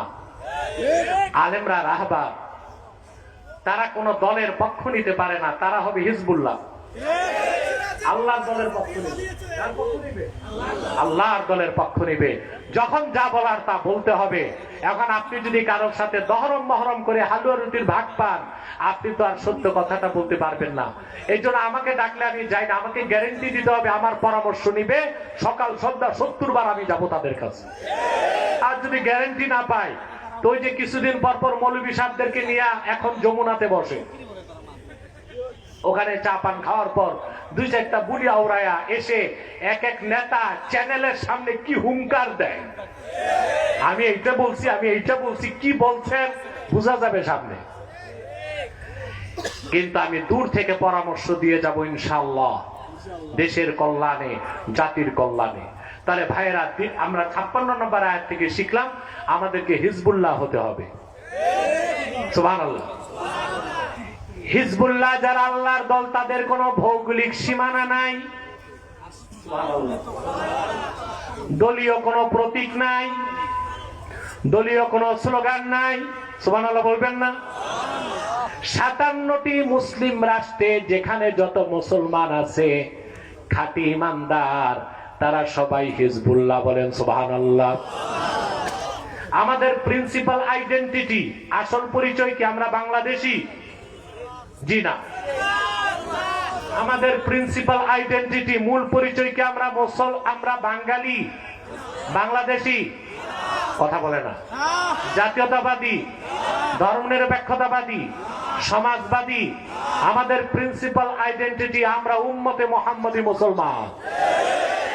দুনিয়ার যেখানেই মুমিন আছে সব এক দল, হিজবুল্লাহ। সুবহানাল্লাহ বলেন। হিজবুল্লাহ আল্লাহর দল, বলেন সুবহানাল্লাহ। এই পরিচয় আমাদের হৃদয়ে লালন করতে হবে। মোস্তাফা কামাল পাশা আতাতুর্ক মুসলমানদের মধ্যে যে জাতীয়তাবাদের বিষবাষ্প ঢুকাই দিছে, এটা আমরা বিশ্বাস করি না। সে 57টা মুসলিম রাষ্ট্র, আজকে আমরা 57টা ভাগ হয়ে গেছি। ভৌগোলিক সীমানায় আমরা আমাদের জাতীয় পরিচয়কে সীমাবদ্ধ করেছি। মুসলমান হচ্ছে আল্লাহর দল হিজবুল্লাহ, তাদের কোন ভৌগোলিক সীমানায় তাদের পরিচয়কে আটকানো যায় না। দুনিয়ার যেখানেই মুমিন আছে, সে যদি খাঁটি ইমানদার হয়, সে হিজবুল্লাহ, সে আল্লাহর দলভুক্ত। বলেন সুবহানাল্লাহ। পারবো হইতে? যদি আল্লাহর দল থেকে বের হয়ে যায়, আর একটাই দল আছে, ওটা হচ্ছে হিজবুল শয়তান। হিজবুল ওটা শয়তানের দল। শয়তানের দলে যাইয়া আমরা জাহান্নাম খরিদ করতে চাই না। রাজি আছেন? আল্লাহ আমাদেরকে কবুল করুক, মঞ্জুর করুক, বলুন আল্লাহুম্মা আমিন। সাদাকাল্লাহুল আযীম ওয়া সাদাকা রাসূলুহুন নবিয়ুল কারীম ওয়া নাহনু আলা যালিকা মিনাশ শাহিদিন ওয়াশ শাকিরিন ওয়া আলহামদুলিল্লাহি রাব্বিল আলামিন। এই ওয়াজ হয়ে গেছে, চলে যাবা। তোমাদের কি, তোমরা কি আউলিয়া কেরাম যে মুনাজাত লাগে না? একটা মানুষও দাঁড়াবেন না, বরং যারা দাঁড়ায় আছেন বসে যান, ওখানেই বসে যান। সম্মানিত সুধী, মোহনের কাছে থাকলে যদি উত্তর প্রয়োজন মনে করুন। সম্মানিত সুধী, সম্মানিত সুধী, বিদায় লগ্নে আরে ইউটিউবার ভাইরা বসো না, একটু ধৈর্য ধরে বসো, বসো, বসো, সময় পাবা। সম্মানিত সুধী, বিদায় লগ্নে আমি চলে এসেছি। আজকের এই প্রোগ্রাম তাহরিকে খাতমে নবুয়ত বাংলাদেশ যুক্তরাজ্য শাখা এবং ইনসানিয়া ট্রাস্টের উদ্যোগে, আপনারা জানেন, ঠিক না? তাহরিকে খাতমে নবুয়ত বাংলাদেশ, এটার মূল মিশন কি আপনারা জানেন? ইসলামের সুমহান স্বার্থ রক্ষায় গোটা দেশের মানুষকে ঐক্যবদ্ধ করা, ঠিক না? এবং মুসলমানদের মৌলিক দাবিগুলো আদায়ে জাতিকে মাঠে নামানো, আর বাংলাদেশের স্বাধীনতাকে আগ্রাসন মুক্ত রাখা। তোমরা ডিস্টার্ব করছো ভাই, বসো, বসো, এক সেকেন্ডে বসো, এক সেকেন্ডে বসে যাও। সম্মানিত সুধী, কথাগুলো শুনতেছেন? তিনটা স্বার্থে আমরা এক হয়ে যাব। রাজি আছেন? কে কওমি, কে আলিয়া, কার গোল টুপি, কার লম্বা টুপি, এগুলো আমরা দেখবো না। তিনটা স্বার্থে এক হয়ে যাব। তবে আমার মাসলাক আমার থাকবে। কিয়ামত তক তুমি ওয়াজ করলো, আমার মাসলাক আমি ছাড়বো না। তোমার মাসলাক তোমারই থাকবে, কিয়ামত তক আমি বুঝাইলেও তুমি ছাড়বা না। কিন্তু তিনটা স্বার্থে আমরা এক হয়ে যাব। ইসলামের সুমহান স্বার্থ রক্ষায় আমরা ঐক্যবদ্ধ হয়ে যাব। মুসলমানদের মৌলিক দাবিগুলো আদায়ে আমরা ঐক্যবদ্ধ হয়ে যাব। আর বাংলাদেশের স্বাধীনতা রক্ষায় আমরা এক থাকব। আমাদের এই তিনটি স্বার্থের বিরুদ্ধে বাংলাদেশে কাজ করতেছে তিনটি অমুসলিম সম্প্রদায়। তার মধ্যে সবচেয়ে জঘন্য হচ্ছে কুখ্যাত কাদিয়ানী সম্প্রদায়। নিঃসন্দেহে তারা কাফের এবং অমুসলিম। তাদেরকে যারা কাফের বলবে না, তারাও কাফের। কারণ তারা আল্লাহর আখিরি নবী মুহাম্মদ সাল্লাল্লাহু আলাইহি সাল্লামকে আল্লাহ শেষ নবী হিসেবে বিশ্বাস করে না। চিল্লায় বলেন নাউজুবিল্লাহ। সেজন্য তারা কি? জোরে বলেন, তারা কি? তাদেরকে যারা কাফের বলবে না, তারা কি? মানুষকে ধোঁকা দিতে তারা মুসলমানদের মতো দাড়ি রাখে, টুপি লাগায়, মুসলমানদের মতো নাম রাখে। তাই বলি কি তারা মুসলমান হবে? নাম রাখলেই কেউ যদি মুসলমান হতে পারত, তো রবীন্দ্রনাথ ঠাকুরের চেয়ে বড় মুসলমান কে হইত? সে কি মুসলিম ছিল না অমুসলিম? নাম রাখলে মুসলমান হওয়া যায়? টুপি লাগাইলে? ভারত পার্লামেন্টে কংগ্রেসের এমপিরা লম্বা সাদা টুপি লাগায়, ওরা কি মুসলমান হবে না হিন্দুই থাকবে? নাম রাখলে মুসলমান হওয়া যায়? এক শয়তান বোতলে পেশাব করে উপরে নাম লেখছে শরবত, ওটা কি শরবত হবে? ভিতরে কি? তদ্রুপ কাদিয়ানীরা কাফের এবং অমুসলিম। আব্দুল আউয়াল, আব্দুল সামাদ, মুবাশশির আলী, কবির চৌধুরী, গওহর রেজভী, শাহরিয়ার কবির আর নিঝুম মজুমদার না, এইসব নাম রাখার দ্বারা তারা মুসলমান হতে পারে না।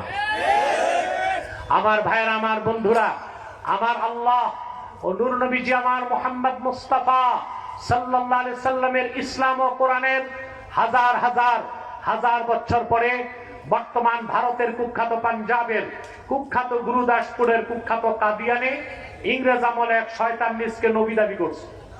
চিল্লায় বলেন নাউজুবিল্লাহ। শয়তানটার নাম রেখেছিল তার বাপ মির্জা গোলাম আহমদ কাদিয়ানি। সাবধান, তাকে গোলাম আহমদ বলা যাবে না, কারণ গোলাম আহমদ অর্থ আহমদ এর গোলাম। কোন কাফের কোনদিনও গোলাম আহমদ এর গোলাম হতে পারে না। আর কাদিয়ানের কাজ্জাব ছিল শেষ দরজার কুখ্যাত কাফের। সে গোলাম আহমদ এর গোলাম ছিল না, সে ছিল কুখ্যাত শয়তানের কুখ্যাত গোলাম। কাদিয়ানের কাজ্জাব মিথ্যা নবুয়তের দাবিদার মির্জা গোলাম শয়তান কাদিয়ানির উপর গজব এসেছে 1908 সালে। যখন গজব এসেছে, কাদিয়ানের কাজ্জাব মিথ্যা নবুয়তের দাবিদার ইংরেজদের পা চাটা গোলাম মির্জা গোলাম শয়তান কাদিয়ানি 1908 সালে ধ্বংস হয়ে কুখ্যাত জাহান্নামের কুখ্যাত কুকুরে পরিণত হয়েছে। তার অনুসারীরাও ধ্বংস হয়েছে। বর্তমানে কিছু কাদিয়ানি বাংলাদেশে আছে। ইতিমধ্যেই তারা 100 সেন্টার করে ফেলেছে। সিলেটের মুসলমান, আপনাদের জন্য কলঙ্ক যে সিলেট শহরের সোভানি ঘাট এলাকায় কাদিয়ানিরা আস্তানা করেছে। সুনামগঞ্জের দিরাইতে তারা আস্তানা করেছে। কুলাউড়াতেও শুনেছি করেছে। মৌলভীবাজারে তাদের কিছু উৎপাত আছে, চক্রান্ত আছে। বাংলাদেশে তারা 100 আস্তানা করে ফেলেছে। নাউজুবিল্লাহ বলবেন না? নাম পরিবর্তন করে করে তারা মিথ্যা পরিচয় দেয়। কখনো নিজেদের পরিচয় দেয় আহমদী জামাত, কখনো বলে আহমদিয়া জামাত, কখনো বলে আহমদী সম্প্রদায়, কখনো বলে আহমদিয়া সম্প্রদায়, কখনো বলে আহমদী মুসলিম জামাত, কখনো বলে আহমদিয়া মুসলিম জামাত। সাবধান, যত কাদিয়ানি ছিল আছে থাকবে, তারা কেউ আহমদী জামাত নয়, আহমদিয়া জামাত নয়, আহমদী সম্প্রদায় নয়, আহমদিয়া সম্প্রদায় নয়, আহমদী মুসলিম জামাত নয়, আহমদিয়া মুসলিম জামাত নয়। তারা শয়তানি জামাত, কুখ্যাত জাহান্নামের কুখ্যাত কুকুরের দল। আমাদের সকল দলের একটাই দাবি, অনতি বিলম্বে স্বাধীন বাংলায় শয়তান কাদিয়ানীদেরকে রাষ্ট্রীয়ভাবে অমুসলিম ঘোষণা করতেই হবে, করতেই হবে, করতেই হবে। এই দাবি আদায়ে যদি তাহরিকে খাতমে নবুয়ত বাংলাদেশের ব্যানারে জান ও মাল দেবার ডাক আসে, কারা কারা প্রস্তুত আছেন হাত তুলে দেখা।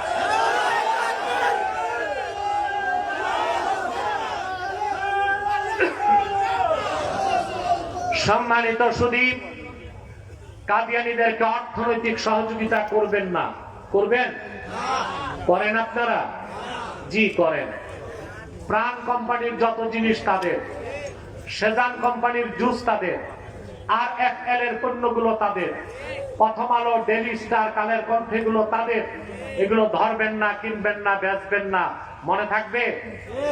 আরেকটি অমুসলিম সম্প্রদায় আমাদের 3টা স্বার্থের বিরুদ্ধে কাজ করছে, সেটা হচ্ছে ইসাই জামাত, খ্রিস্টানদের একটা গোপন সংগঠন। 1975 সালে বাংলাদেশে ঢুকেছে। এই পর্যন্ত 2.5 লক্ষ মানুষকে তারা খ্রিস্টান বানায় দিয়েছে। এই ইসাই জামাতের ব্যাপারে আপনাদের সাবধান থাকতে হবে।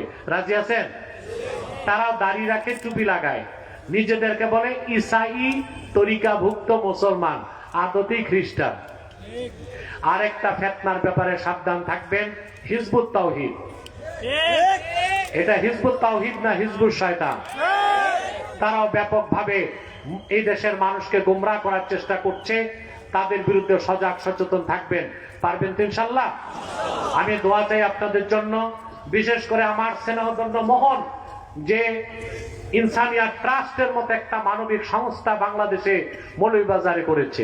এটা আপনাদের জন্য একটা গৌরবের বিষয়। আলহামদুলিল্লাহ বলবেন না? মৌলভীবাজার থেকে অত্যাধুনিক অ্যাম্বুলেন্সে তাৎক্ষণিক ট্রিটমেন্টের জন্য ঢাকায় নিয়ে যাবার যে ব্যবস্থা ইনসানিয়া ট্রাস্ট করেছে, মোহন এই উদ্যোগটা নিয়েছে। আমার মনে হয় বাংলাদেশে অন্যান্য জেলায় সরকারি ব্যবস্থাপনায়ও এইরকম সুযোগ রোগীদেরকে দেওয়া হয় না। আলহামদুলিল্লাহ বলবেন না? আমি তার জন্য দোয়া চাই। আলহামদুলিল্লাহ তাহরিকে খাতমে নবুয়ত বাংলাদেশ যুক্তরাজ্য শাখার খেদমতের দায়িত্ব আমি তাকে দিয়ে রেখেছি। ব্রিটেনে আরো লোকজন আছে যারা কাজ করেন, তাদের জন্য দোয়া করবেন। মৌলভীবাজার জেলা কমিটির জন্য দোয়া করবেন আমাদের, এবং আরো অনেকেই আছেন যারা আমাদের অন্যান্য থানা থেকে এসেছে আজকের মাহফিলে, তাদের জন্য দোয়া করবেন। এবং এই যুবক যারা এখানে, তাদের জন্য খাস দোয়া করবেন। বিশেষ করে মোহনের আব্বা, উনিও খুব সমাজ সেবক মানুষ, আলহামদুলিল্লাহ, তার জন্য দোয়া করবেন। মোহনের আম্মা 2 বছর আগে মারা গেছে, 4 বছর হয়, দোয়া করবেন। সবাই দোয়া চেয়েছে, শুনেছেন তার একটা মেয়েও মারা গেছে। তো আরো যারা এখানে সহযোগিতা করেছে সকলের জন্য আমি দোয়া চাই, আল্লাহ কবুল করুক, মঞ্জুর করুক।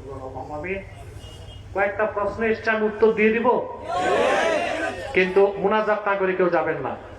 5 মিনিট উত্তর দিয়ে দিচ্ছি ইনশাআল্লাহ, তারপরে আমরা বিদায় নিব। অনেক রাত হয়ে গেছে, আপনারা খুব কষ্ট করেছেন। 11 বার ইস্তেগফার পড়ুন, 3 বার সূরা ইখলাস পড়ুন, 1 বার সূরা ফাতিহা পড়ুন।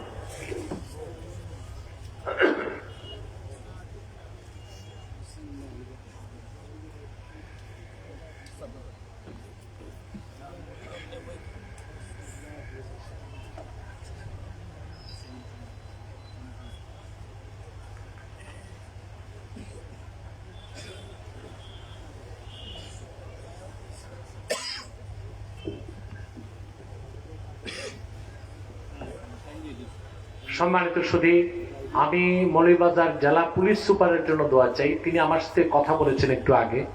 তিনি অসংখ্য ফোর্স পুলিশ ভাইরা এখানে আছে, দেখতে পাইছেন না? কথা বলেন।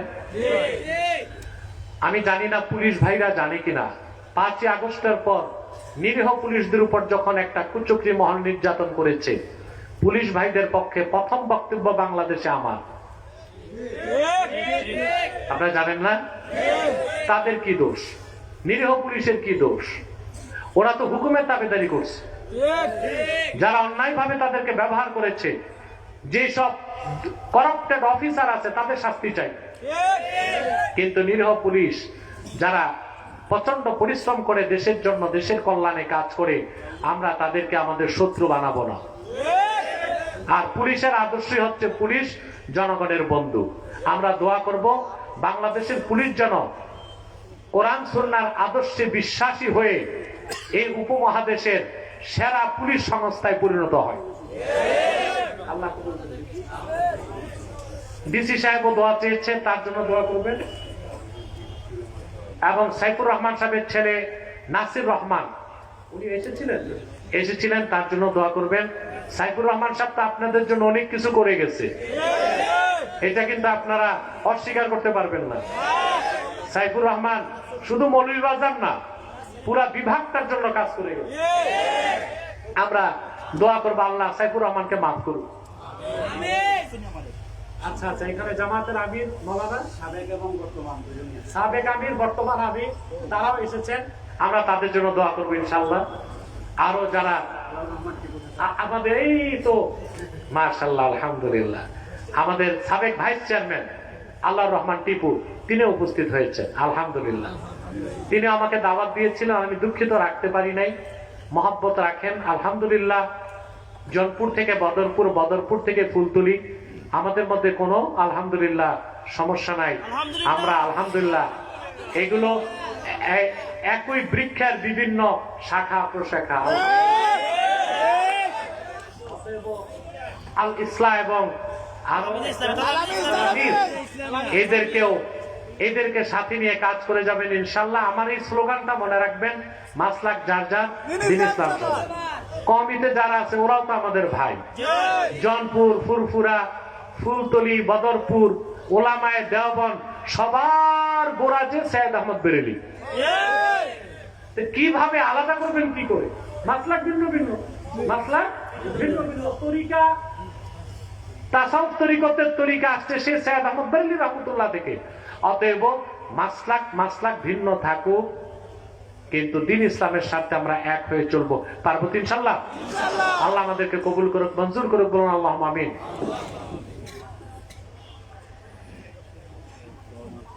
সিরিয়ার সুন্নিদের বিজয়কে আপনি কিভাবে দেখছেন? প্রশ্ন।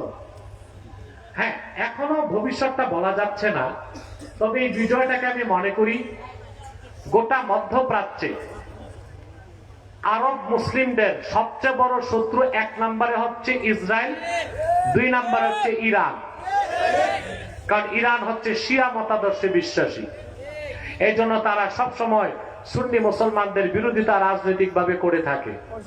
আর সিরিয়াতে যে ছিল বাশার আল আসাদ, সে ছিল নুসাইরিয়া সুফিয়ানা, শিয়াদের মধ্যে সবচেয়ে নিকৃষ্ট ফেরকার অনুসারী, যাদেরকে আমরা আহলুত তাশাইয়্যুক কুবরা বলি, তাদেরকে আমরা মুসলিম মনে করি না। অতএব তার পতন হয়েছে। আপাতত এটাকে আমরা সুন্নি মুসলমানদের বিজয় হিসেবে দেখতে পারি। তবে গ্লোবাল পলিটিক্সের কারণে কোন দিকে যায় তা এখনো বলা যাচ্ছে না। সিরিয়ার বাশার আল আসাদের পতন কি আরব বসন্তের অংশ? না। আরব বসন্ত যেটা, ওটা তো বহু আগে ছিল। মার্কিন যুক্তরাষ্ট্রের একটা বেকাবে কাজটা হয়েছিল, এটা বিশেষ করে বারাক ওবামা এটার মেকানিজমটা করেছিল।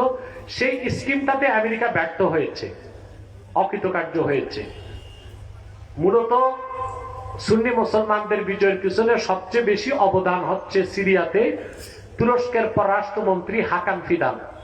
এই হাকান ফিদান তুরস্কের গোয়েন্দা সংস্থা MIT কে তিনি প্রতিষ্ঠিত করেছেন। হাকান ফিদান একজন খাঁটি ইমানদার এবং অত্যন্ত উচ্চ স্তরের পররাষ্ট্র নীতিবিদ, সাথে সাথে গোয়েন্দা বিদ্যাতেও তার PhD ডিগ্রি আছে। তিনি সহযোগিতা করেছেন আপনার ওই সুন্নি সংগঠনটাকে, মুজাহিদ সংগঠনকে। সিরিয়ার যুদ্ধের মূল কারণ কি ছিল, এখন কি তা নিরসন হবে? দেখুন, সিরিয়ার যুদ্ধের অন্যতম একটা কারণ ছিল মধ্যপ্রাচ্যে কর্তৃত্ব স্থাপন। সিরিয়ার সাথে সম্পর্ক রাশিয়ার। সিরিয়ার বাশার আল আসাদ শিয়া মতাদর্শে বিশ্বাসী, সুন্নিদের বিপক্ষে। দ্বিতীয়ত সে হচ্ছে সমাজবাদী বিশ্বাসী, অর্থাৎ কমিউনিজমটাকে সে পছন্দ করে, পুঁজিবাদের বিপক্ষে। তো পৃথিবীর সব জায়গায় পুঁজিবাদ, ক্যাপিটালিজম আর সোশ্যালিজম, কমিউনিজম, পুঁজিবাদ আর সমাজবাদের একটা দ্বন্দ্ব সবসময় ছিল, এখনো আছে। সেটা একটা কারণ। ইসরায়েল কেন সিরিয়ায় হামলা করছে? আরে ইসরায়েল নিজের জান বাঁচানোর জন্য করতেছে। ও ভয় পাচ্ছে কখন আবার সিরিয়ার মুজাহিদরা বাইতুল মুকাদ্দাসের দিকে মার্চ শুরু করে। এই জন্য আগ থেকে অতিরিক্ত ভয় পেয়ে বিভিন্ন সামরিক স্থাপনায় সে হামলা করছে। তবে আমার মনে হয় এই হামলার খেসারত তাকে কঠিনভাবে দিতে হবে ইনশাআল্লাহ। HTS কি আমেরিকান ও ইসরায়েল সমর্থিত? কারণ তারা আল কায়দা, তুর্ক অন্যান্য সংগঠনগুলোর সাথে তাদের সম্পৃক্ততার গুঞ্জনকে অস্বীকৃতি জানিয়েছে। HTS হায়া তাহরির আর শাম, এটার যে নেতা, তিনি আগে খতিব বাগদাদি যে ছিল, আবু বকর খতিব আল বাগদাদি, সে IS এর যে প্রতিষ্ঠাতা। তারা মূলত সবাই আল কায়দার সাথেই ছিল, পরবর্তীতে বিভিন্ন কারণে বের হয়ে গেছে। IS যেটা, এটাকে আমি সন্ত্রাসী মনে করি, এটার কোনো জিহাদি আদর্শ নাই। তবে HTS এরা মুজাহিদ এবং এরা জিহাদের আদর্শকে গ্রহণ করেছে।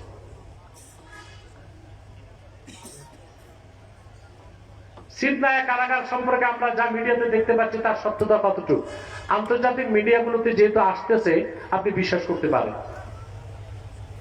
সিরিয়ায় সুন্নিদের বিজয়ে গাজওয়ায়ে হিন্দের আভাস পাওয়া যায় কিনা এই মুহূর্তেই তা বলা যাচ্ছে না। তবে গাজওয়ায়ে হিন্দ যে হবে তাতে তো সন্দেহ নাই। আর গাজওয়ায়ে হিন্দের বাহিনী হিন্দুস্তান বিজয় করার পর তারাই ইমাম মাহদীর যখন আত্মপ্রকাশ ঘটবে তার সৈন্যবাহিনীতে যোগ দিবে। অনেকে সিরিয়া সম্পর্কে আল্লাহ রাসূল সাল্লাল্লাহু আলাইহি ওয়াসাল্লামের হাদিস শরীফের কথা বলে থাকেন। দেখুন, আল্লাহ রাসূল সাল্লাল্লাহু আলাইহি ওয়াসাল্লামের অসংখ্য হাদিস আছে সিরিয়ার ব্যাপারে। এখন কোন হাদিসের ব্যাপারে আপনি জানতে চেয়েছেন, এটা তো উল্লেখ করতে হবে। সিরিয়ার বিজয় কি ইমাম মাহদীর আগমনকে ইঙ্গিত করে? হতে পারে। মসজিদে নামাজের জামাত শেষের দিকে জামাতের শেষের দিকে প্রস্রাবের ব্যাগ বেশি, তখন জামাত ধরবো না, প্রস্রাব করব। প্রস্রাবের ব্যাগ নিয়ে নামাজ পড়া মাকরু। আর আপনি মাকরু অবস্থায় নামাজ পড়লে নামাজ আদায় হলেও সওয়াব পাবেন না। অথবা আপনি পেশাব করে, ইস্তেঞ্জা করে, পবিত্র হয়ে তারপর নামাজ শুরু করবেন। যদি জামাত ছুটে যায় তবুও হয়ে গেছে না? আর তো কোনো প্রশ্ন নেই।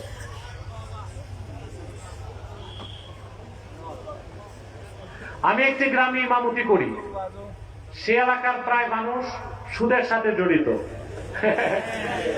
এই অবস্থায় প্রায় ঘরে যাবার পরে এখন আমার করণীয় কি? মানে সব গরিব সুদখোর, সুদ খায়, ইমাম সাহেব খাবে কই?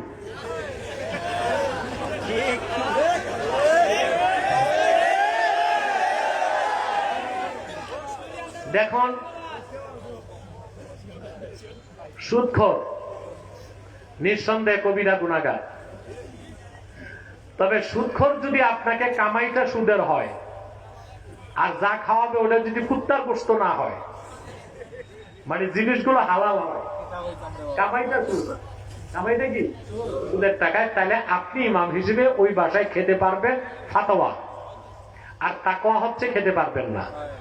এখন আপনি যদি দেখেন ইমামতি টিকে না, সব সুদখোর, তখন আপনি ফাতোয়ায় চলতে পারবেন। আর যদি আল্লাহ সুযোগ দেন তো এই চাকরি বাদ দিয়া তাকওয়া গ্রহণ করবেন।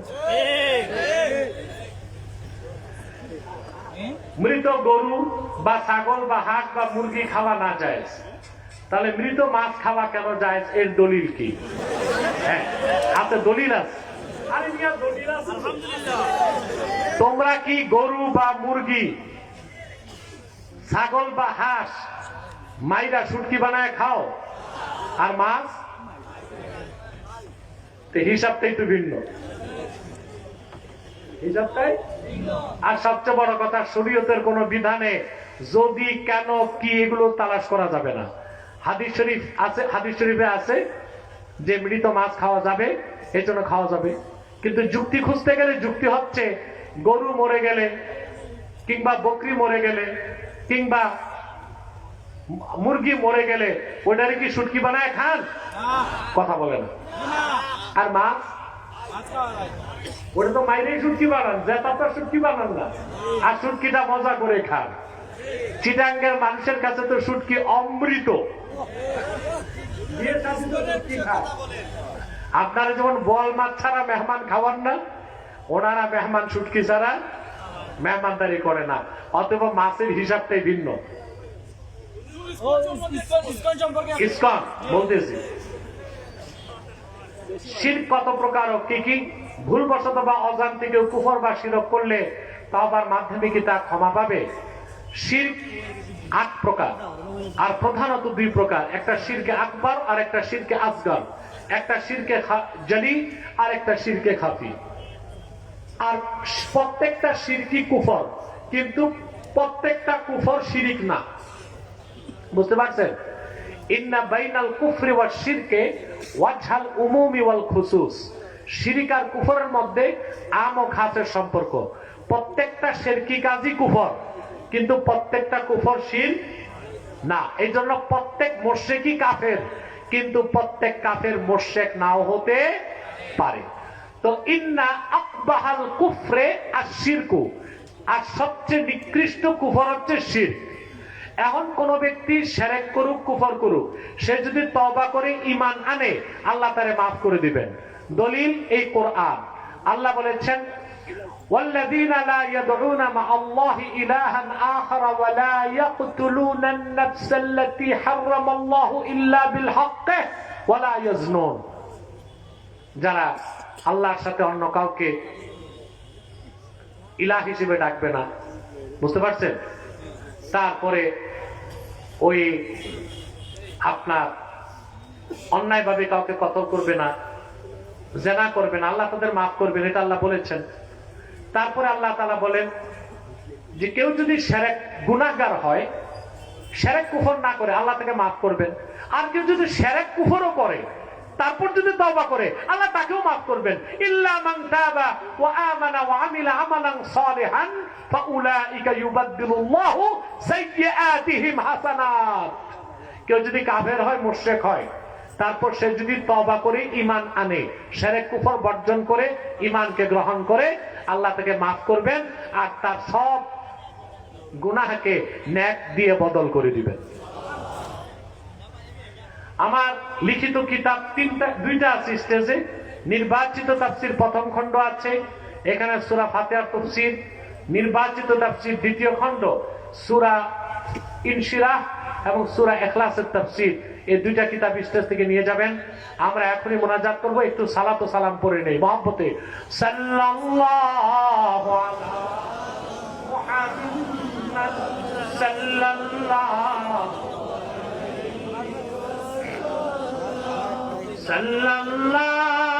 আলা সাল্লাল্লাহু আলাইহি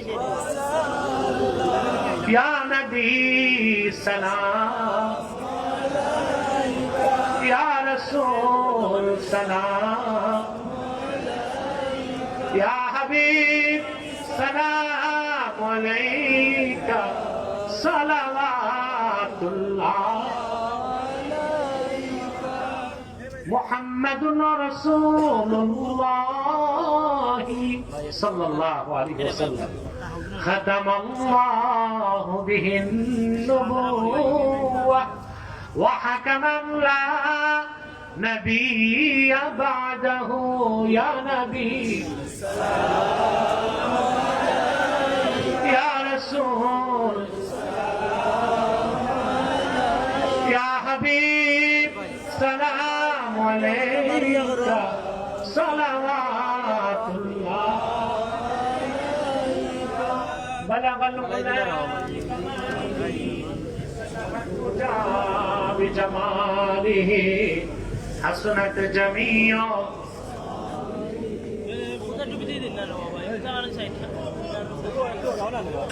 আগামী 25শে ডিসেম্বর সিলেট সরকারি আলিয়া মাঠে তাহরিকে খাতমে নবুয়ত বাংলাদেশের পক্ষ থেকে এবং ইনসানিয়াত ট্রাস্ট তাহরিকে খাতমে নবুয়ত বাংলাদেশের ব্যানারে ইসলামী মহাসম্মেলন আগামী 25শে ডিসেম্বর সিলেট শহর আলিয়া মাঠে যাবেন তো ইনশাআল্লাহ? সবাই চেষ্টা করবেন, মোহন আপনাদেরকে গাইড করবে ইনশাআল্লাহ। হ্যাঁ, ইসকন, ঠিক আছে। ইসকন হচ্ছে, ইসকনের প্রতিষ্ঠাতা হচ্ছে ইহুদিরা।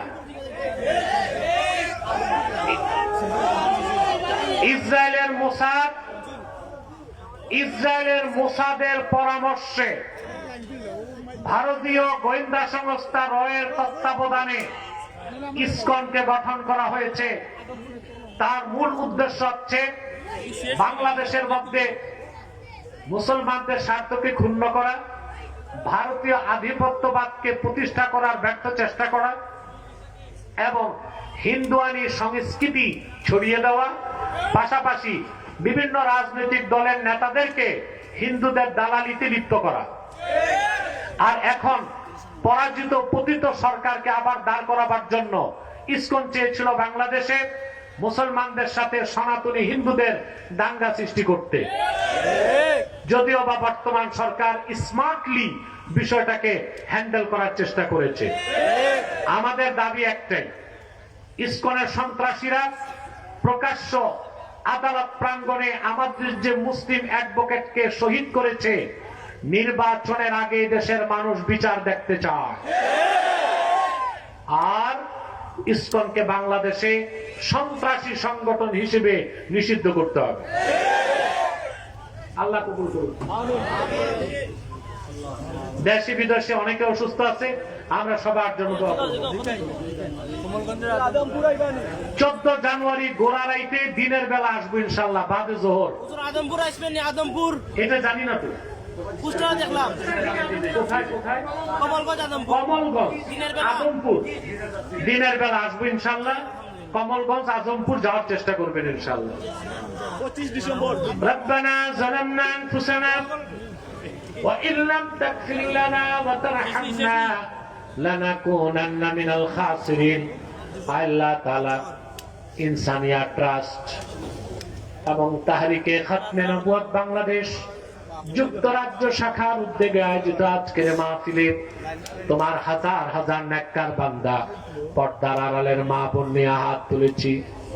আল্লাহ তাআলা এতগুলো মানুষের মধ্যে যার দুটো হাত তোমার ভালো লাগে আল্লাহ, তার দুটো হাতের বিনিময়ে আমাদের জিন্দেগীর সব গুনাহ খাতা তুমি মাফ করে দাও রব্বুল আলামিন। আল্লাহ তাআলা হৃদয়ের গভীর থেকে দোয়া করি আল্লাহ তোমার আখিরি নবী নূর নবীজি আমার মুহাম্মদ মুস্তাফা সাল্লাল্লাহু আলাইহি ওয়াসাল্লাম আজ থেকে ১৫০০ বছর আগে দুনিয়া থেকে বিদায় নিয়েছেন। হায়াতুন নবী হিসেবে জান্নাতুল ফেরদৌস রওজা মুবারকে বিশ্রাম নিয়েছেন। আল্লাহ জীবনে একবার তোমার আখিরি নবী নূর নবীজি আমার মুহাম্মদ মুস্তাফা সাল্লাল্লাহু আলাইহি ওয়াসাল্লামের জান্নাতুল ফেরদৌস রওজা মুবারকে উপস্থিত হয়ে গো আল্লাহ তোমার হাবিবের নূরের কদমে দরুদ ও সালামের হাদিয়া দেবার আগে আল্লাহ তুমি ডাক দিও না। আল্লাহ তাআলা একবার বা একাধিকবার যেন সোনার মদিনায় নূরের মদিনায় যেতে পেরেছি আল্লাহ জীবনে বারবার তোমার আখিরি নবী নূর নবীজি আমার মুহাম্মদ মুস্তাফা সাল্লাল্লাহু আলাইহি ওয়াসাল্লামের নূরের শহর মদিনাতুল মুনাওয়ারা জিয়ারতের জন্য তাদের কপালটা খুলে দাও রব্বুল আলামিন। আল্লাহ তাআলা হৃদয়ের গভীর থেকে দোয়া করি আল্লাহ তোমার আখিরি নবী নূর নবীজি আমার মুহাম্মদ মুস্তাফা সাল্লাল্লাহু আলাইহি ওয়াসাল্লামের নূরের চেহারা মোবারক স্বপ্নে একবার দেখে গো আল্লাহ জান্নাত ওয়াজিব হবার আগে তুমি ডাক দিও না। আল্লাহ তাআলা একবার বা একাধিকবার জানান তোমার আখিরি নবী নূর নবীজি মুহাম্মদ মুস্তাফা সাল্লাল্লাহু আলাইহি ওয়াসাল্লামের নূরের চেহারা মুবারক স্বপ্নে দেখার সৌভাগ্য লাভ করেছে আল্লাহ জীবনে বারবার দেখার জন্য তাদের কপালটা তুমি জান্নাতি কপাল বানায় দাও আল্লাহ। আমাদের অনেকের বাবা নাই, অনেকের মা নাই, অনেকের বাবা মা একজনও নাই। যত মানুষের বাবা মা দুনিয়ার থেকে বিদায় নিয়ে অন্ধকার কবরে চলে গেছে আল্লাহ সকল মুসলমান বাবা মার কবরকে আল্লাহ তুমি জান্নাতের বাগান বানায় দাও রব্বুল আলামিন। আল্লাহ তাআলা এই মাহফিলের জন্য যারা ধন দিয়েছে আর মন দিয়ে যারা খেটেছে নৈতিক সমর্থন দিয়েছে আইনি সহায়তা করেছে সকলের ধনমনকে কবুল করে আল্লাহ এই মাহফিলটা আমাদের সবার জন্য নাজাতের জরিয়া বানায় দাও রব্বুল আলামিন। আমার কলিজার টুকরা যুবক ভাইগুলো যারা কাজ করেছে আল্লাহ তাদের জন্য দোয়া করে যায় তাদের প্রত্যেককে তুমি খাঁটি ইমানদার বানায় দাও সহি আকীদার ধারক বানায় দাও আহলুস সুন্নাহ ওয়াল জামাতের অনুসারী বানায় দাও তাহরিকে খাতমে নবুয়ত বাংলাদেশের সৈনিক বানায় দাও চাকরি যাদের আছে চাকরিতে সফলতা দাও ব্যবসা থাকলে হালাল ব্যবসায় লক্ষ গুণ বরকত দিয়ে দাও বিদেশ যেতে চায় যেতে পারে না যদি দুনিয়া আখিরাতের ক্ষতি না থাকে বিদেশ যাওয়ার ব্যবস্থা করে দাও রব্বুল আলামিন। পর্দার আড়ালে আমার মা বোন যারা হাত তুলে বসে আছেন তাদের মনের দুঃখ কষ্টগুলো দূর করে আল্লাহ প্রত্যেক মা বোনকে এক একটা সোনার সংসার হাদিয়া করে দিন রব্বুল আলামিন। আল্লাহ তাআলা অভাবের অভাব দূর করে দাও অসুস্থকে সুস্থ করে দাও অশান্ত হৃদয়কে শান্ত করে দাও আমাদের মুশকিলাত গুলোকে আসান করে দাও আল্লাহ। কি কি মাকসাদ নিয়ে হাত তুলেছে সকল ইমানদারের নেক মাকসাদকে তুমি কবুল ও মঞ্জুর করে নাও ভাইরা আমার একটি মিনিট সময় ছেড়ে দিলাম চক্ষুটা বন্ধ করুন দিলটা নরম করুন মাথাটা নত করুন আল্লাহর আখিরি নবী নূর নবীজি আমার মুহাম্মদ মুস্তাফা সাল্লাল্লাহু আলাইহি ওয়াসাল্লামের ওসিলা ধরে আল্লাহর কাছে চান যদি পারেন মুনাজাতের মধ্যে সারা জীবনের গুনার কথা মনে করে আমার আল্লাহর কাছে আত্মসমর্পণ করে দুই ফোঁটা চোখের পানি ছেড়ে দিন আপনার তওবা কবুল হয়ে যাবে, আল্লাহ তার ওলির খাতায় নাম তুলে দিবে।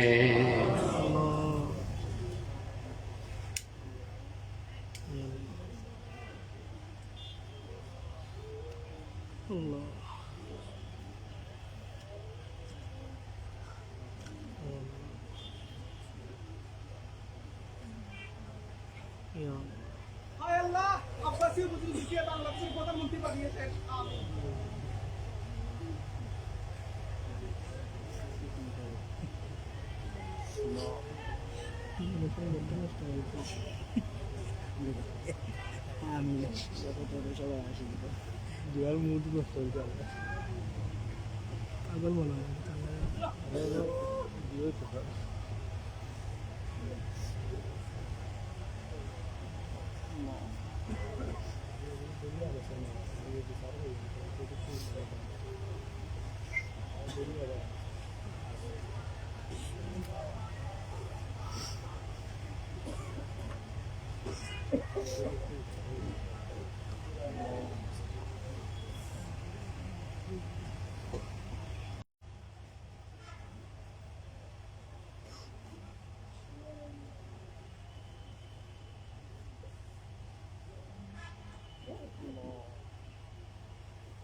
اللهم إنا نتوسل إليك بوسيلة حبيبك المحترم نبيك الخاتم سيدنا وسيد الأبرار نبينا ونبي الأنبياء محمد بن عبد الله نبي الله رسول الله صلى الله عليه وسلم الذي أكملت به قصر النبوة وحكمت لا نبي بعده وأعلنت في القرآن بالبرهان أن محمدا صلى الله عليه وسلم خاتم النبيين والمرسلين قبل 1500 سنة وصلى الله تعالى على خير خلقه نبينا محمد نور الله وعلى آله وصحبه أجمعين برحمتك يا أرحم الراحمين.